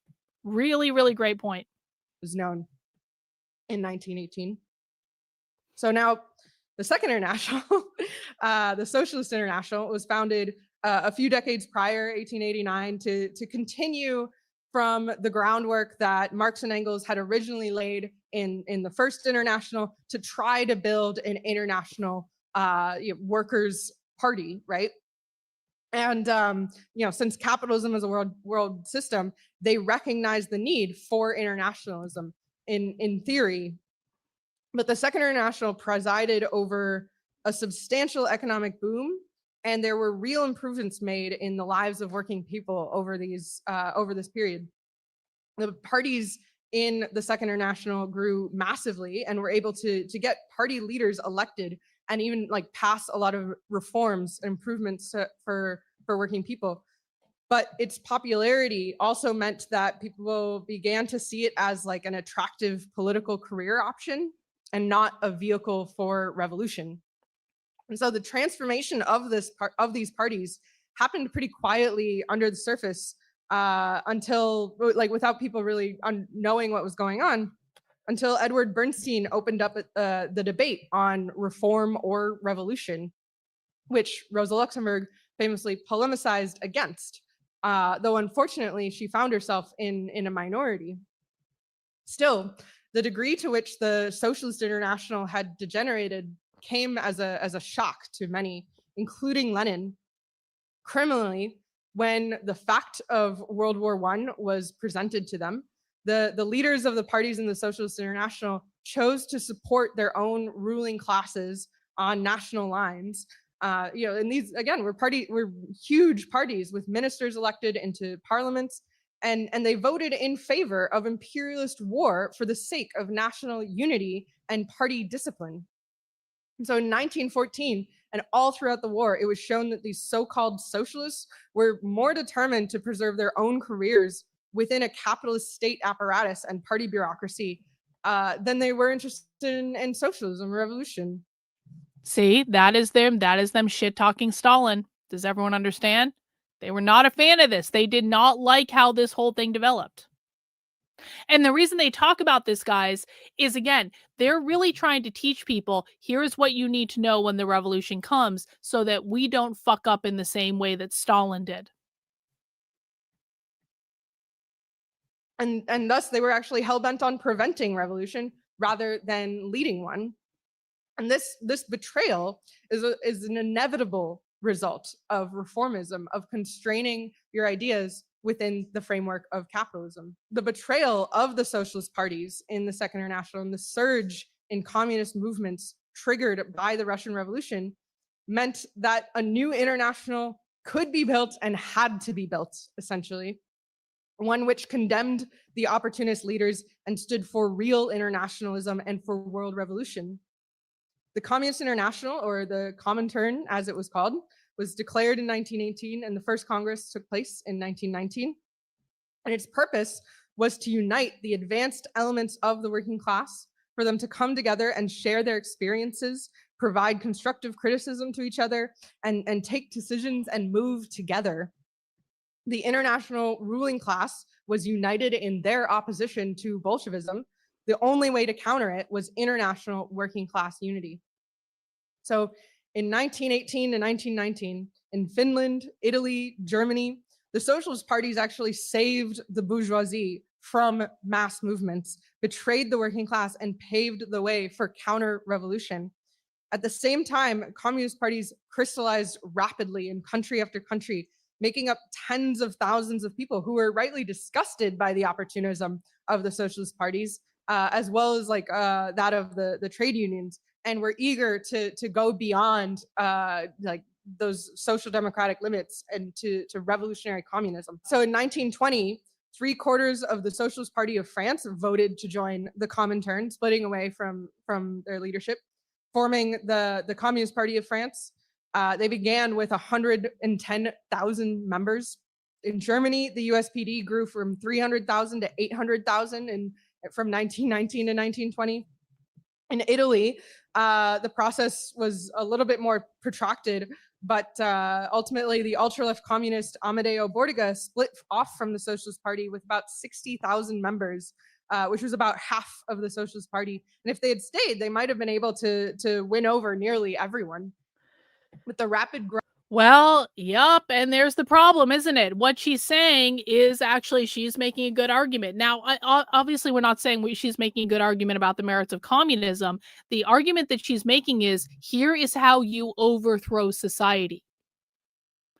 And she's got a captive audience in that room of probably hundreds of people that are there to learn how to overthrow society. Thanks, Tiffany. I appreciate it. Growth and splits in the births of these communist parties were entirely due to the rapid changes in the objective situation. Every month, nearly every day, there were new developments that called for changing tactics, requiring an offensive here, a retreat there. The rate at which the masses were also testing out different programs, parties, and leaders was really fast-paced and erratic, learning from experience. So practically all of these brand new communist parties were characterized by impatience. They saw the already accomplished revolution in Russia and wanted to hasten their own revolution. And because so many of them came out of the Second International in their attempt to cleanse themselves of the sin of opportunism, they took rigid positions on the question of whether or not, and not how, to participate in elections and in unions. And they firmly rejected any engagement in one or both of them. So Bordiga in Italy, for example, rejected any participation in elections altogether, as well as the trade unions, and the Germans had a similar attitude. So you're telling me that the revolutionaries, in the tradition that these guys are trying to copy, did not participate in elections and did not participate in unions because they thought that they were reformist, whereas these are revolutionaries. And this was a tendency in the British Communist Party as well, even though it was did not form out of a mass socialist party. It was a much smaller group and also very young. Basically, all of these groups were turning a question of tactics into a question of principle, whether or not communists should do X in any particular circumstance, right? So Lenin addresses these new communist parties with It's a patience curse. It's a and a curse, average pedagogical person. tone. His intention Thank you. isn't to denounce or expel them, as he was very much trying to do with some of the worst of the opportunists. He was confident that with guidance and through practical experience that they would learn. Infantile in left-wing communism and infantile disorder is not a pejorative term. It's a neutral adjective describing the actual age of these communist parties and to a large extent the age of some of the members. However, while the Comintern ballooned in membership, so did the major unions and so did the socialist parties of the Second International, despite its track record of betrayal. So trade union membership in Britain doubled between 1914 and 1920. In Germany, the explicitly socialist trade unions grew by 4 million people in 1 year. And in Italy, 2 million joined the socialist-led trade union confederation. In France, union membership went from 400,000 to 2 million by 1919. So the ultra-lefts were proposing leaving the unions precisely when millions of workers were The entering. ultra-lefts. So what this minority of hundreds of thousands in the Comintern had learned about the nature of reformism and its treachery, the masses had not yet understood, had not yet come to the conclusion. As different layers of the working class draw conclusions at different times. And this progression is not linear. There are ebbs and sudden eruptions. And reformism appears as the easier path always right up until it doesn't, right? Right up until there's a sharp break. Yeah. So left-wing communists or ultra-lefts were very impatient with this learning process that the masses were going through. And they also had the idea that they could simply call the masses to them with a few revolutionary slogans, or even just by repeating the phrase "all power to the Soviets," literally just that. And the march to victory would just be continuously moving forward, uninterrupted, and that to conceive of anything else would be opportunists. All right, we got a super chat from Dragon Balls. Guys, as always, I want to remind you that if you find something confusing or you have questions, please make sure you ask them in the chat. Because this is a really kind of good level, intro level presentation. I think she's speaking very plainly. We've been able to demonstrate a lot of their ideas using just the things she said in this presentation. But if you're still confused and you still have questions, please let me know. Also understand for new people, I don't always know when something is confusing to new people because I've had my head in this for so long that it's hard for me to understand sometimes when new people are confused because I understand everything she's saying. So if you have a question, please ask it. Don't be embarrassed. Everyone has questions and we're more than happy to answer all questions that are asked in good faith. And so everyone here started learning at a different time and we want to make sure everyone's tracking with what she's saying. Dragon Balls, thank you for the super chat. The entire world is under the matrix of capitalism. It drives war, poverty, and international awakening and abolition of the capitalist matrix is their goal. It ebbs and flows, but it is perpetual. Life versus death. Totally true, Dragon Balls. Totally true. Appreciate you, bro. And in their eagerness to condemn the betrayals of the reformist leaders, they condemned the whole working class that had illusions in reforms still. So the method of ultra-leftism is really to reduce things to simple formulas and doesn't accept objective reality, but imposes wishful thinking on the world. But the idea of the Russian Revolution, that it was won through this straightforward, unimpeded march during which they never compromised or retreated, this is an entirely false picture. The history of Bolshevism as a defined trend really begins in 1903, but even then it was preceded by a few decades of small circle propaganda work.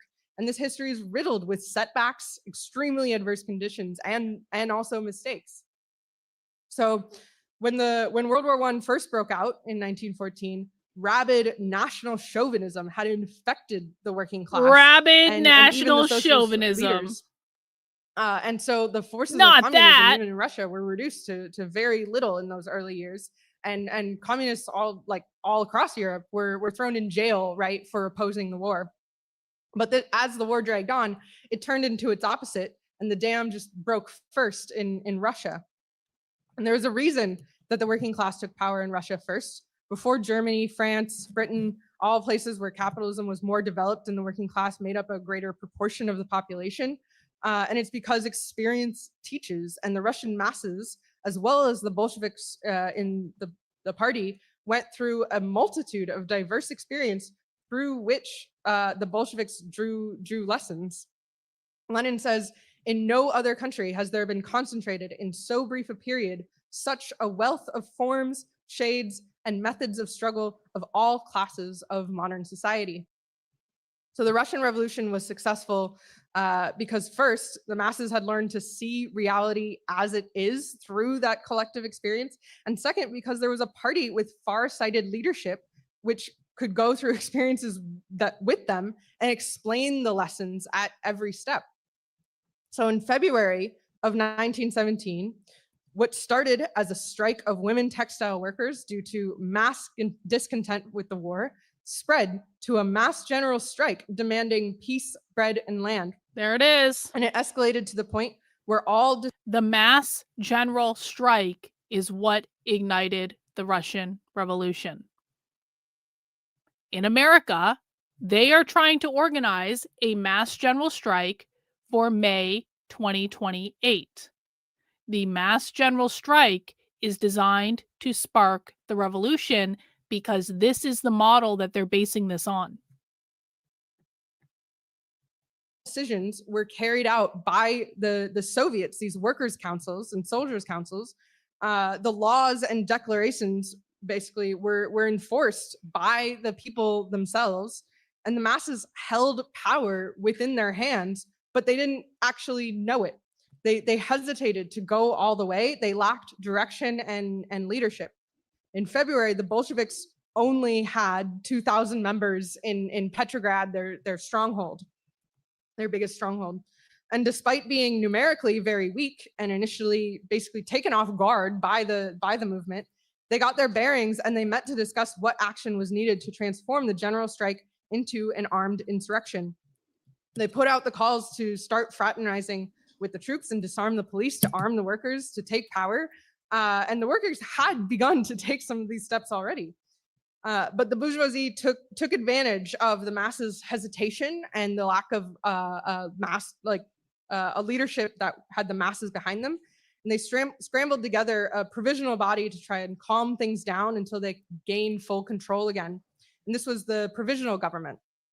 This body was composed of 10 bourgeois ministers, plus some of the more amenable, like democratic socialist leaders that they took into the fold to give the body a left cover, essentially. So one of these left ministers was Alexander Kerensky, who became the Minister of War. And Kerensky had been a defense lawyer for many revolutionaries, though he was not a Bolshevik or a Menshevik even himself, but a member of a left peasant party, the Socialist Revolutionaries. And the masses, who had just risen up demanding peace, right, believed he would end the war, that he was on their side. He swore in a speech to the Petrograd Soviet, "I cannot live without the people. The moment you begin to doubt me, kill me." So you can see why people thought he meant what he said. However, Kerensky continued the war and did everything he could to convince war-weary soldiers to keep fighting. And for months, the Bolsheviks agitated in the Soviets against the provisional government in favor of putting all power in the Soviets, even though the Bolsheviks themselves were a minority within the Soviet. Okay, I understand why you're asking this question, but I'm going to make fun of you a little bit. But I don't want you to feel bad because I understand why you're asking this question, but I'm going to make fun of you a little bit. Would it be right to think these people are foreign state plants paid to come over to convert and make all this sound great? No. These are not foreign plants. This is not the deep state. They're not secret. They're not secret spies. These are Americans who believe this because they've been raised their entire lives to believe this. This is not some psyop. This is all real. This is all happening right now. And people have got to start wrapping their heads around this. And I beg of you, because I know where this is coming from, because right-leaning people tend to get very conspiratorial. And sometimes those conspiracy theories turn out to be correct, and many times they don't turn out to be correct. But you only talk about the ones you get right, and then you start thinking every single fucking thing is a psyop.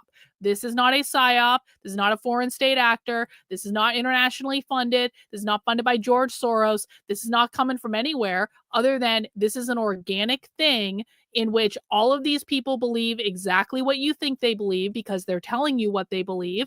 And the reason they're allowed to get away with this is because no one on the right is fucking listening and paying attention. And when they do listen, and again, no offense, because I know why you asked this, because this is what people on the right do.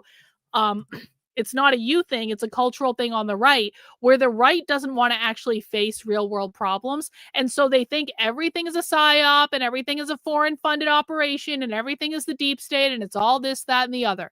This is not that. This is real. There is no making excuses for it. This is happening right now. And if we don't start wrapping our head around the idea that this is real, this is not a psyop. Trump is not going to save you. No, don't trust the fucking plan. None of that shit. They're going to win. But I do appreciate you asking the question. And I don't want to make you feel bad. I really don't. I told you I was going to make fun of you a little bit. But like, I understand why you think that. And it's not your fault.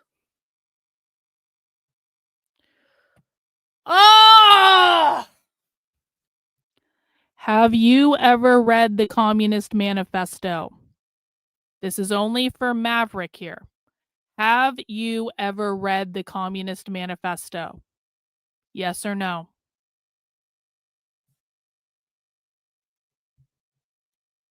Maverick, I'm expecting you to answer the question. Have you ever read the Communist Manifesto? Yes or no?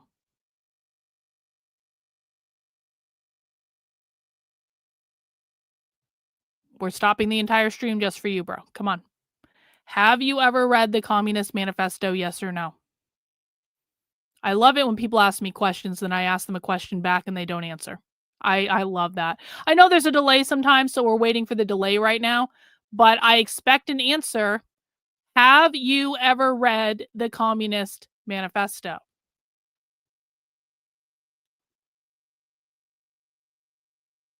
The entire chat is waiting for you to answer the question, bro. This is a yes or no question. This does not require any thought. This does not require any chat GPT. Have you ever read, bro? It's so fucking rude. It is so fucking rude when conservative, ridiculous people do this shit. Excuse me. You don't believe in private property, but you own private property. You're a hypocrite. And then they high-five themselves because they think they dunked on the libs. Bro, if you do not answer my question, I'm going to ban you from my chat because now you're wasting our time and I'm getting pissed off. It is okay to say no, but you will answer the question or you're going to get permanently banned from the chat. You have 30 seconds. Have you ever read the Communist Manifesto? Yes or no?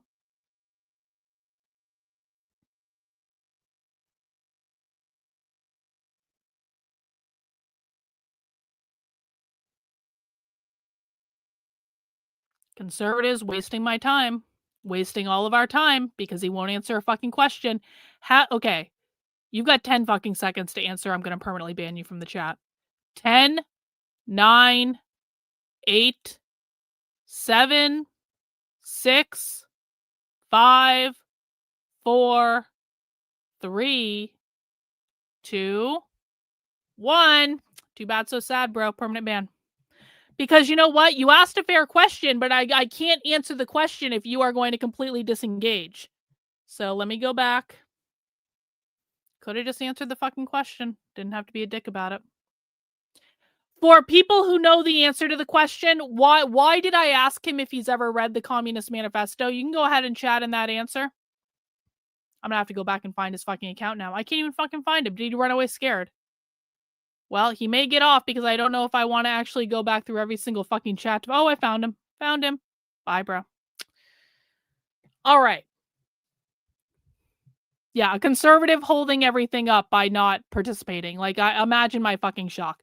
They are the Communist Manifesto. If you have read the Communist Manifesto, you know the answer to this question. If you have not read the Communist Manifesto, you do not know the answer to the question. The answer to the question is the Communist Manifesto explicitly gives them permission to engage in capitalism as long as they're trying to overthrow the system. So it is a stupid own by conservatives to make to say, excuse me, do you own any private property? If you do, you're a massive hypocrite. And why are you engaging in capitalism?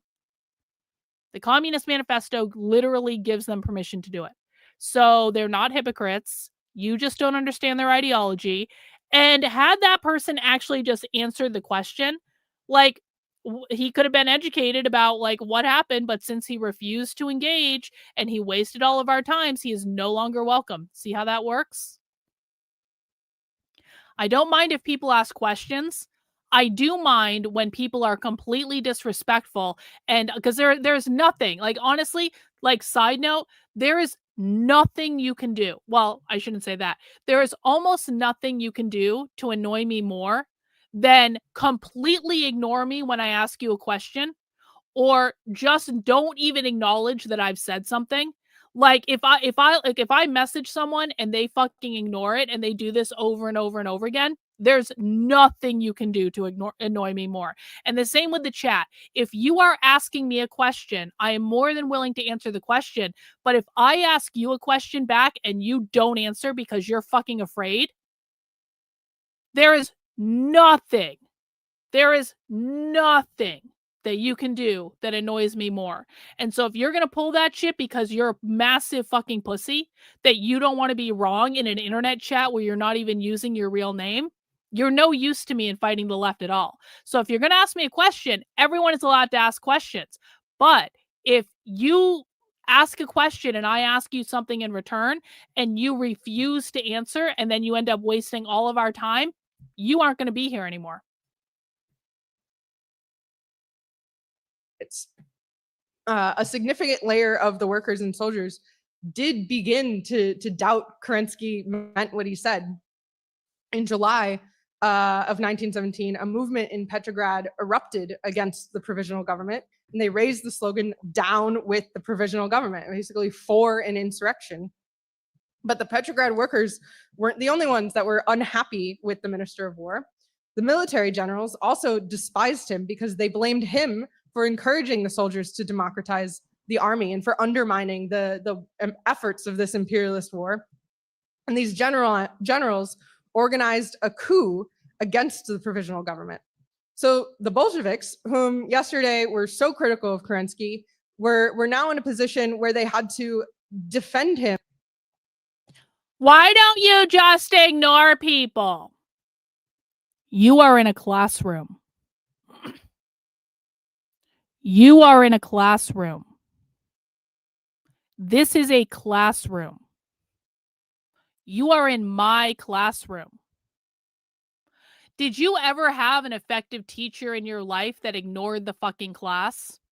Did you ever have an effective teacher in your life that just lectured at the class and didn't pay attention to any of the questions being asked and didn't actually respond to the class at all, but just did their lecture regardless of if people were rolling their eyes or making jokes or asking questions that were good or asking questions that were dumb?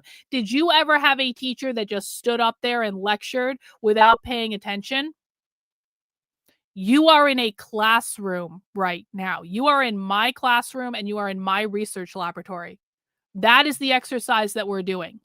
So no, I don't ignore the chat. First of all, because it doesn't fucking work. When you ignore the chat, the retards take over. They create total and complete chaos. Fizzle, you haven't been around here long enough to really appreciate what it was like before I started banning people for breaking very simple rules that anyone should be able to follow. Like if you allow retards to take over the chat, they will do it very quickly. They will be completely disruptive. No one fucking likes them. You can't teach anyone anything, and they ruin fucking everything. And I know that because so many people come over to this chat and they comment on how nice it is to be here. The reason it's nice to be here is because we don't ignore the retarded shit. We address it directly. We only want serious people here. That's it. And a lot of people do have very legitimate questions. And if I were to ignore those people because of the fucking retards, then those people don't get their questions answered. So no, I do not ignore the chat. I will never ignore the chat. And if people don't like it, they don't have to come into my classroom because I'm doing a free open air classroom live on the fucking internet where anyone can come in and learn. And we end up spending more time talking about how I'm managing the fucking chat than actually listening to the fucking presentation. So can we focus, please? Against counter-revolution. We're gonna have to Because end this while before a this is layer even of the done. working class had learned that Kerensky did not have their interests in mind, the rest of the masses still saw the Social Democrats in government as a gain of the February Revolution, and to attack Kerensky, to take up the slogan "Down with the provisional government," then would have made Okay. the Bolsheviks look like Appreciate it. friends of the military generals. So the Bolsheviks had to talk down the Petrograd workers and soldiers from trying to stage an insurrection prematurely, because they would have been isolated and vulnerable in Petrograd from the rest of Russia, and basically had to convince them to retreat. But this retreat was critical because they preserved the vanguard, this advanced layer, to be able to win over the masses over the next few months.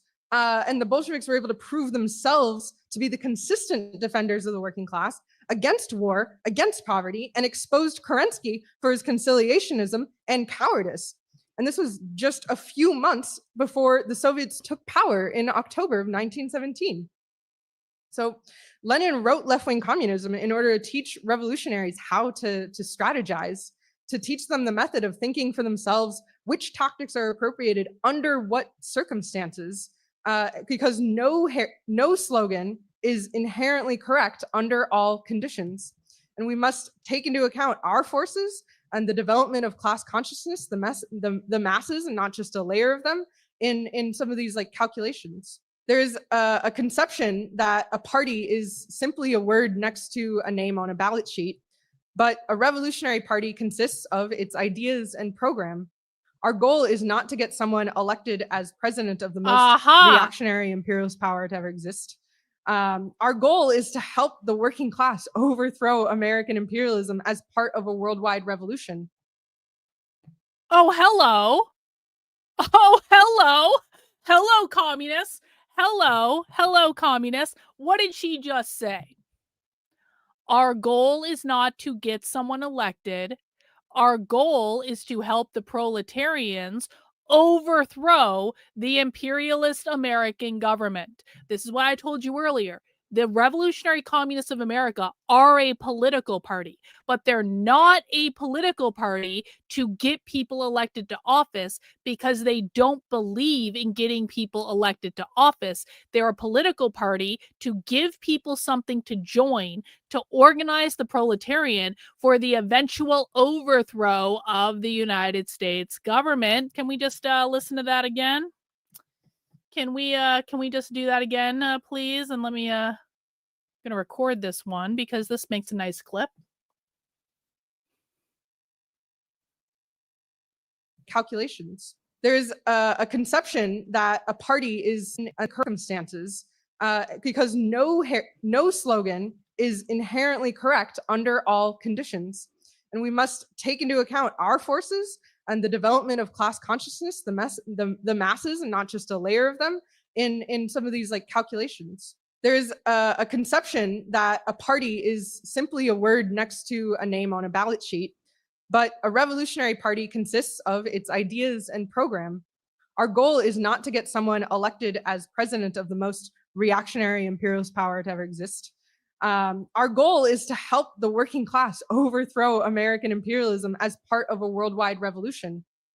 So we are not opposed to participating in elections because they are a platform for getting our ideas out there.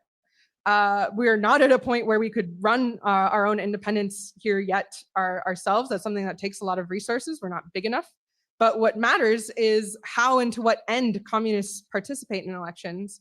It's not simply to win. It's to expose the contradictions of capitalism and show how limited the so-called democracy really is. And we can use elections as a platform to win over more layers of working class to communism and to give the working class confidence in their ability to run society themselves. Most people do not know what communism is or how it would solve their concerns today. And, it seems far off and utopian to people who are sympathetic even. So we need to raise demands that address people's immediate concerns, but which at the same time, by attempting to fight for these demands, would basically bring out a revolutionary situation because they come into conflict with the the foundations of capitalism itself. And these are transitional demands. So opportunism is by far the bigger pressure. Okay.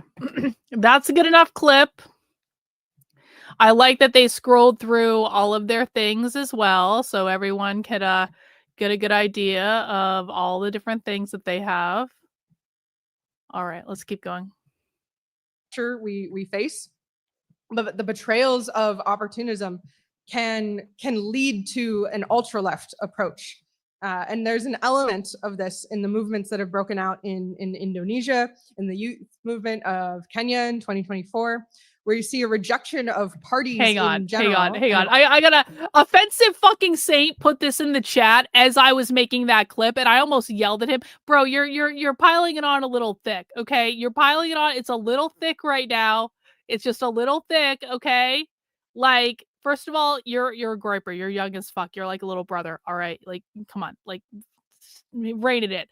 But like, you almost made me laugh when I was making a clip, you asshole.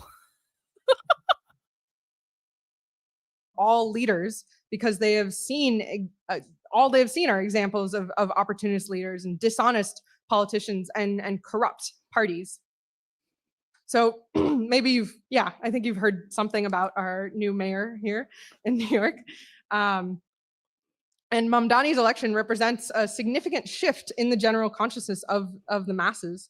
You know, New York, of all places, he was elected somebody who's not a Zionist. You know, that alone. And he beat the corrupt Eric Adams and Cuomo, whose defeats are definitely worth celebrating.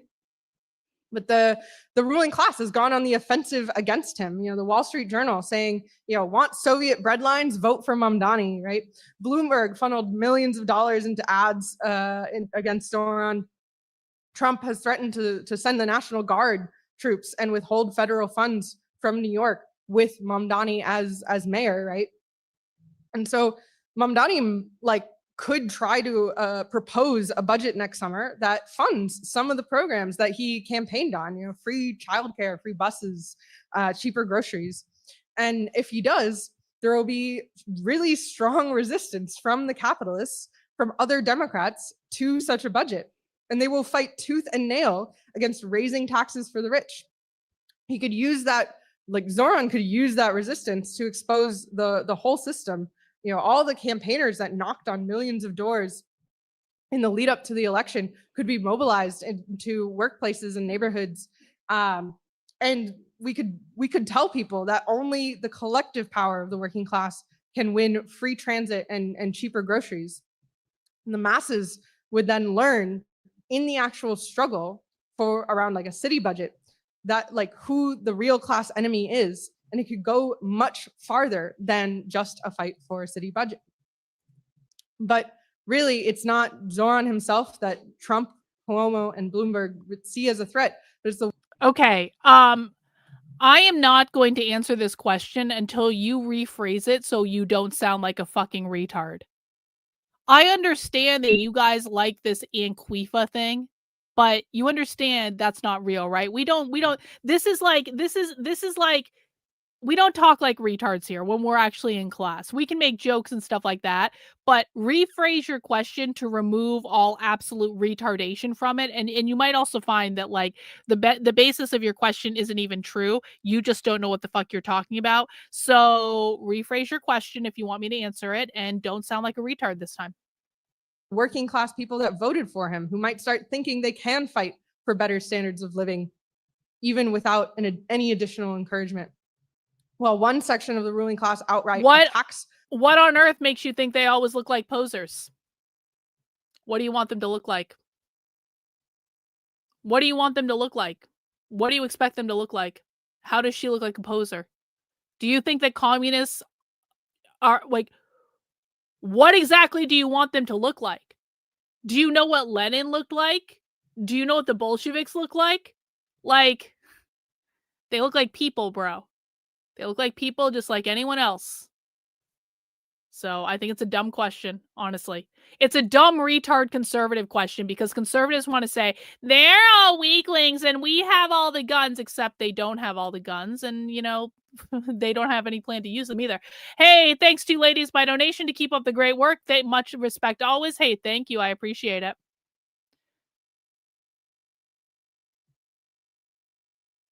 Yeah. What exactly do you think that they should look like? Do you expect communists to be giants with red skin? Like what the fuck? Mamdani, we see another wing that has been working to envelop him and pluck out all the pesky barbs in his rhetoric. You know, Obama has called on personally twice to offer some friendly advice and to be his sounding board. The New York Governor Hochul. You're not actually answering the question I asked you. What do you expect them to look like? Because guess what, bro? All those losers from high school, do you know, like, hang on. Are you fucking shitting me? I'm old enough to have experienced watching the people I went to high school with grow up. Do you know what happens? I don't know how old are you? I don't know how old you are. Do you know what happens to the popular kids and the unpopular kids after they leave high school as a general rule? Not 100% of the time, but as a general rule. At least this was true for my high school. The popular kids all stayed in the small town and all just didn't do anything with their lives. They all got the same job that their parents had, and they all basically quieted away into nothing because they were the popular kids and they never wanted to leave high school, so they never fucking left the town we grew up in. It was the unpopular kids that left, that went to college, that got better jobs, that are more successful than the popular kids now. So you want to say these look like the losers in high school? You claim to be 55 years old. First of all, for you to formulate a question using the word "and queefs" at 55 years old, you should be fucking ashamed of yourself and you should start talking like an adult. But more broadly, you should know that it is oftentimes the losers in high school that get the last laugh because they all grow up to be more successful, make more money, leave the small town that they grew up in to go out into the real world and to become bigger than what their parents were. It's usually the popular kids who stay around town because they don't really want to leave high school because high school for them was the best thing that ever fucking happened to them. So I suggest that you unlearn all the misconceptions that you obviously and clearly have and hinge back into reality. That is my suggestion. Yeah, the popular girls ended up pregnant from the fucking quarterback and then became a single mom when he didn't want to get married. That's exactly right. Endorsed him and praised his pragmatism, you know, his willingness to compromise. And so standing up to the pressure of bourgeois electoral politics is not a walk in the park, and it can't be done alone. You know, winning an election in and of itself is not the end, but it's the beginning, and it's what you actually do to, like, what you can actually accomplish with a position that matters. And so what approach do communists take more towards Mamdani? You know, Lenin says it's an obligation for communists to participate in parliament, in elections. And this is sometimes quoted by other left groups as a reason to justify uncritically endorsing any candidate that is running as a Democrat who puts forward any sort of vaguely progressive ideas in their campaign. And DSA claims to have gotten many socialists elected in government by supporting such Democrats, though it varies how often these elected officials publicly use the socialist label. But for communists, class independence is a principle. This is actually a really good point from Musican. And sadly, we're gonna have to end the stream here because I have something else I need to do. So we aren't gonna get through the full presentation, but actually I want to display this one because this is a great point from Musican. The conservatives have Al Bundy syndrome. You have to insult them because you're impotent to solve the problem. Meanwhile, the communists subverting as they have been for the past 100 years. Yeah, the communists just keep organizing. They just keep making progress. They're actively organizing because they're getting ready to overthrow the government and God knows how long. And I don't quite frankly think it's going to be that long. And the conservatives are still like, why are they all losers from high school? And why are they all white ladies? And why do they all look funny? And it's just like, okay. All right. All right. Yeah. Okay, guys, sadly, we're going to have to end the stream here because I have a spy stream.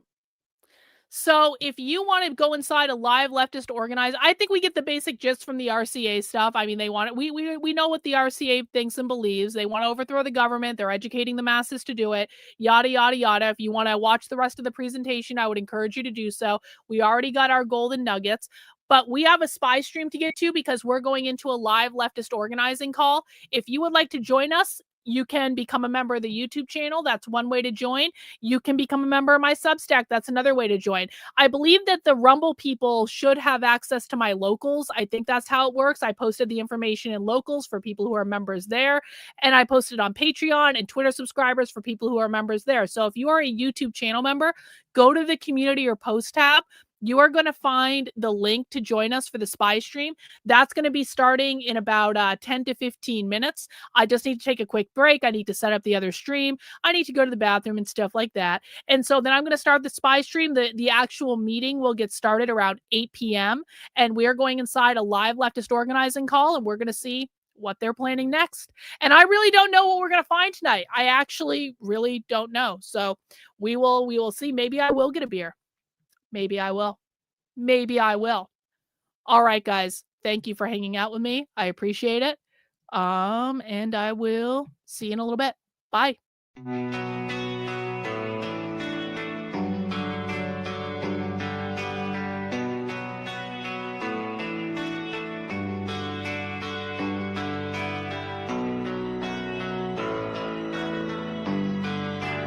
How are you feeling?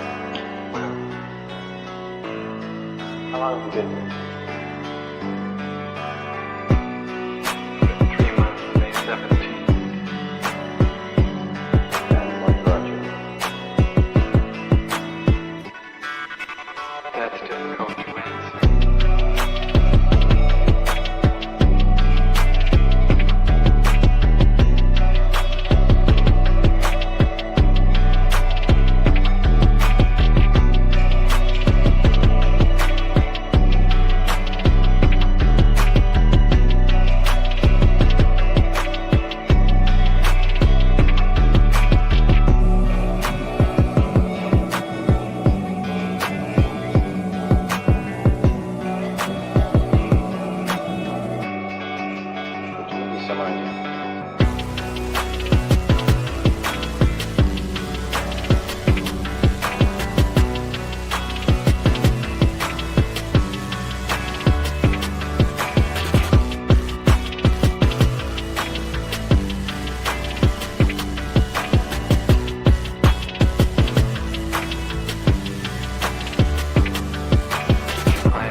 I'm not clear.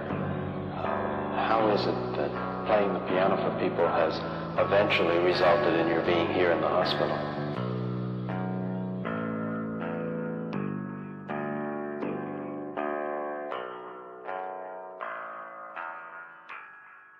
That's difficult to answer.